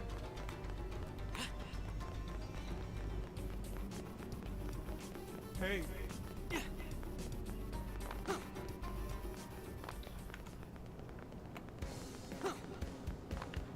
Like here I am. I'm outside.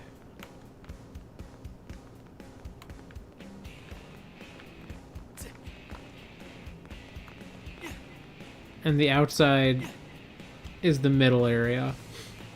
And then there's a whole other wing of the ship full of other aliens. It's so cool.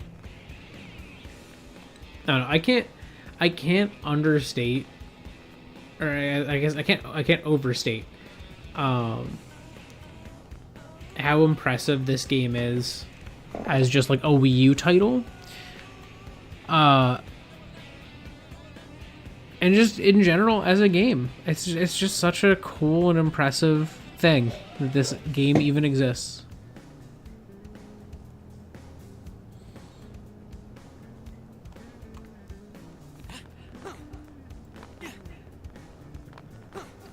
It is a true work of art of like an open world game, and the coolest part is that this game is coming out on the Switch soon. You'll be able to get it and play it using its online modes, which you can't do if you got the Wii U one right now. You'll be able to have it load at a reasonable pace, and you'll get to experience one of the coolest open world games ever made, bar none. One thing I would love, so you see how the sun's there? The sun doesn't travel in this game, it's just in a place. And then it fades away and appears in a new place at like a new, like every roughly like couple hours or something like that in game. It's like if I come down here, you'll notice the shadows don't continually adjust based on like time of day. Eventually the sun will set more and the shadows will be in a new position, like in a new angle, but they don't just do that, you know? It's like if I stay here till it swaps.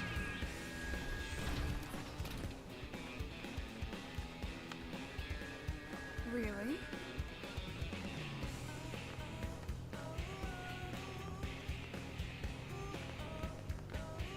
Because it's probably going to swap at like 7 or so, I think. If I had to guess. If I had to hazard a guess.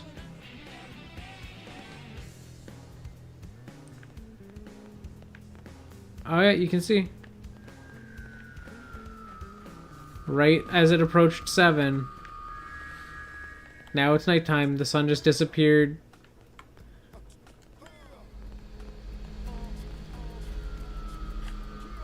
Minor gripe visually. This one was one that I noticed when I was first playing. The moon does not occlude the stars, and there's multiple moons. They should not have stars in front of them. Please, if you are making a game with a moon that is a texture, don't let the shadow of it just fade, because it should be blocking the stuff behind it. Like, I get the effect they're trying to go for, but at the very least, don't put stars in the night sky behind it. It does not work very well.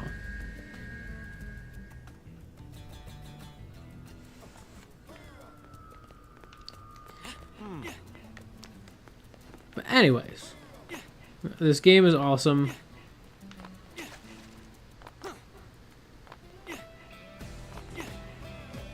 You should play it when it comes out on the Switch. Literally next month, like March 20th. This game rocks.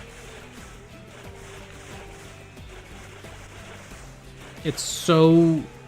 It's just such an impressive game in terms of scale. Like, it's just...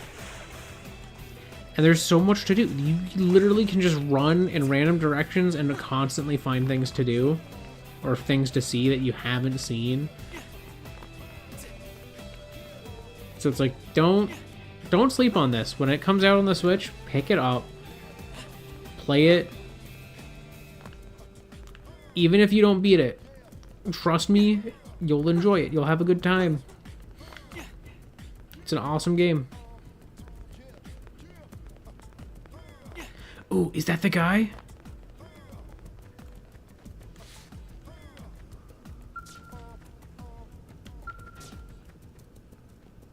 Oh, I let him have normal armor and stuff. I was kind to him. This is the guy. This is the guy that I hated, that I took his clothes and his glasses and I left him in his underwear half the game, yeah.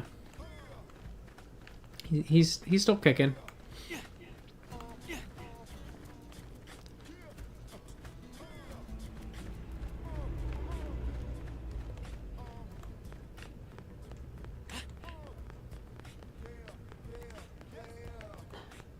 But yeah. Check this game out. It's coming out soon.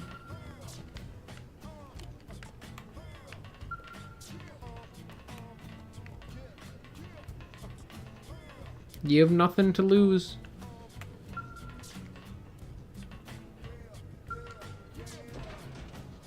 Is that why you're gonna take me up?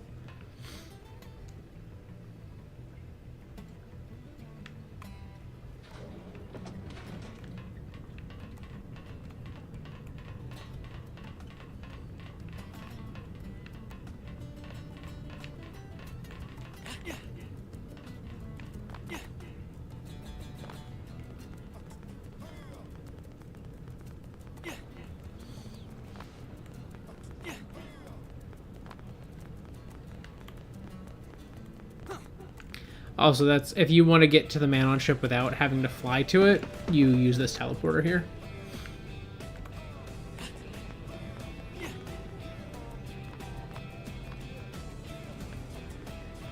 Yep, and get this. Yeah, it's such a cool game. It's a shame that it was trapped on the Wii U, a console that was barely kicking by the time this even came out.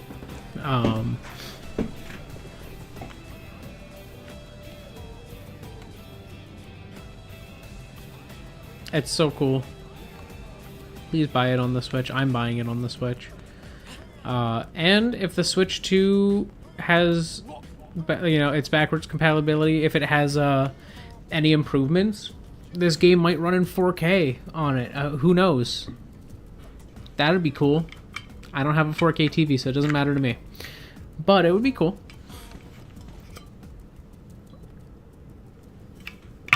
But yeah, that's really all I've got. So I'm gonna have my character pop a squat. Oh, let's sit like this. It's a better sit.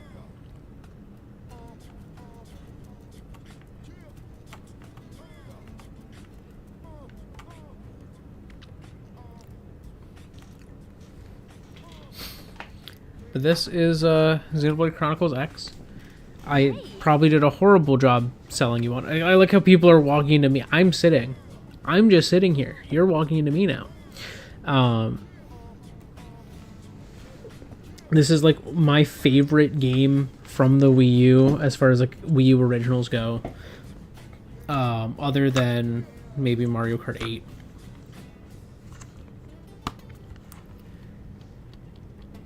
I love this game. It's very cool. It has the single greatest open world. No open world has even come close. Do not at me. I will hold firm to that. I have never... Because open world games have never appealed to me. I could not care less, especially like non-linear ones. Like my preference is to have a strong, coherent story that's well paced. I don't play this game for the plot. Like the plot's fine. It's fine. I don't dislike it or anything. But I play this game to just experience its world. Breath of the Wild, Tears of the Kingdom, I don't want to play them just to experience the world. I know some people do. This game spoiled me on that. I played Breath of the Wild, and the world design was not a highlight.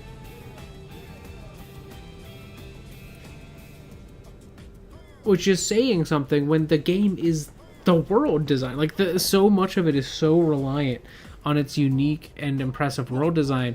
But if you'd ever played Xenoblade Chronicles X, it wasn't as impressive. It was cool, but it was not as impressive because this game nailed the open world experience, nailed that vibe so much harder years before. And it feels like it's kind of a hipster thing to say, but like it is, it did Breath of the Wild before Breath of the Wild in some aspects, and that's one of them, is the world design. It's just so good here. And that's just Monolith. Monolith Soft is phenomenal at designing worlds that feel alive. Xenoblade Chronicles X was my first experience with that, and it feels alive. It's so good. I cannot sing its praises enough. Why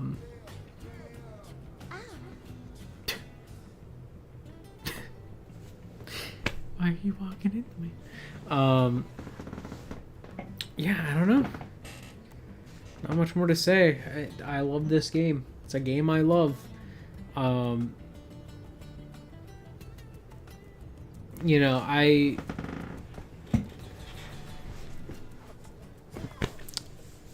don't know what else to say. Like, it's so good.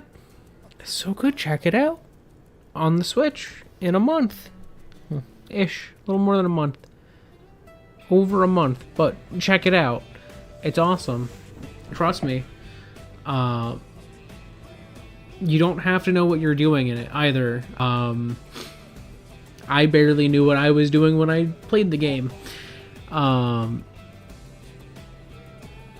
You'll get by.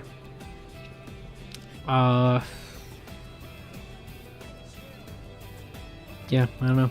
I'm excited for the remaster. I love this game. I have more games that I love coming up through the rest of this month.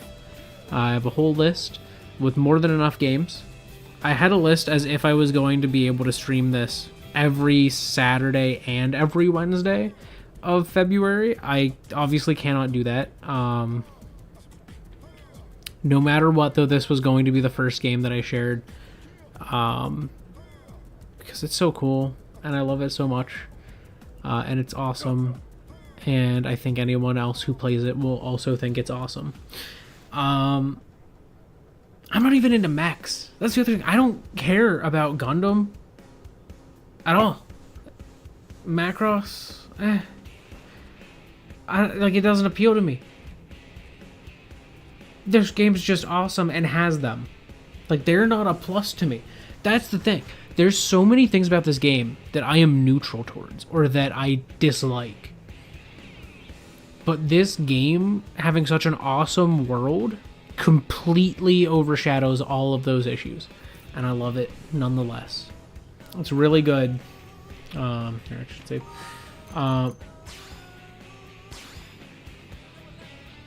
Play Xenoblade Chronicles X. Play the other Xenoblades. They're also good. I haven't played them, but I know they're good because they're Monolith Soft, and also everyone says that they are like the best RPGs ever when they play them, and they are very good. I don't know if they're the best ever, but they're very good. Definitely check them out. They play a lot like MMOs. They are not MMOs. I think it would be awesome if they made an MMO one on the Switch too, maybe. But that's really all I got. So thank you so much if you joined me live or after the fact. Either way is cool with me as long as you had some fun. That said, I'm gonna go do human things as humans do. You probably should too. I will be back on Saturday with more Pokemon X. Yeah, we got one gym left there. We're getting close to the end. But yeah, expect more awesome games to come. That, you know, they're all going to be games that I love. So they're going to be games that I think are awesome. A lot of them are games that I have not featured on this channel much. So please look forward to that. There will be more. All right. Thank you so much. I'm gonna end the stream now. Goodbye.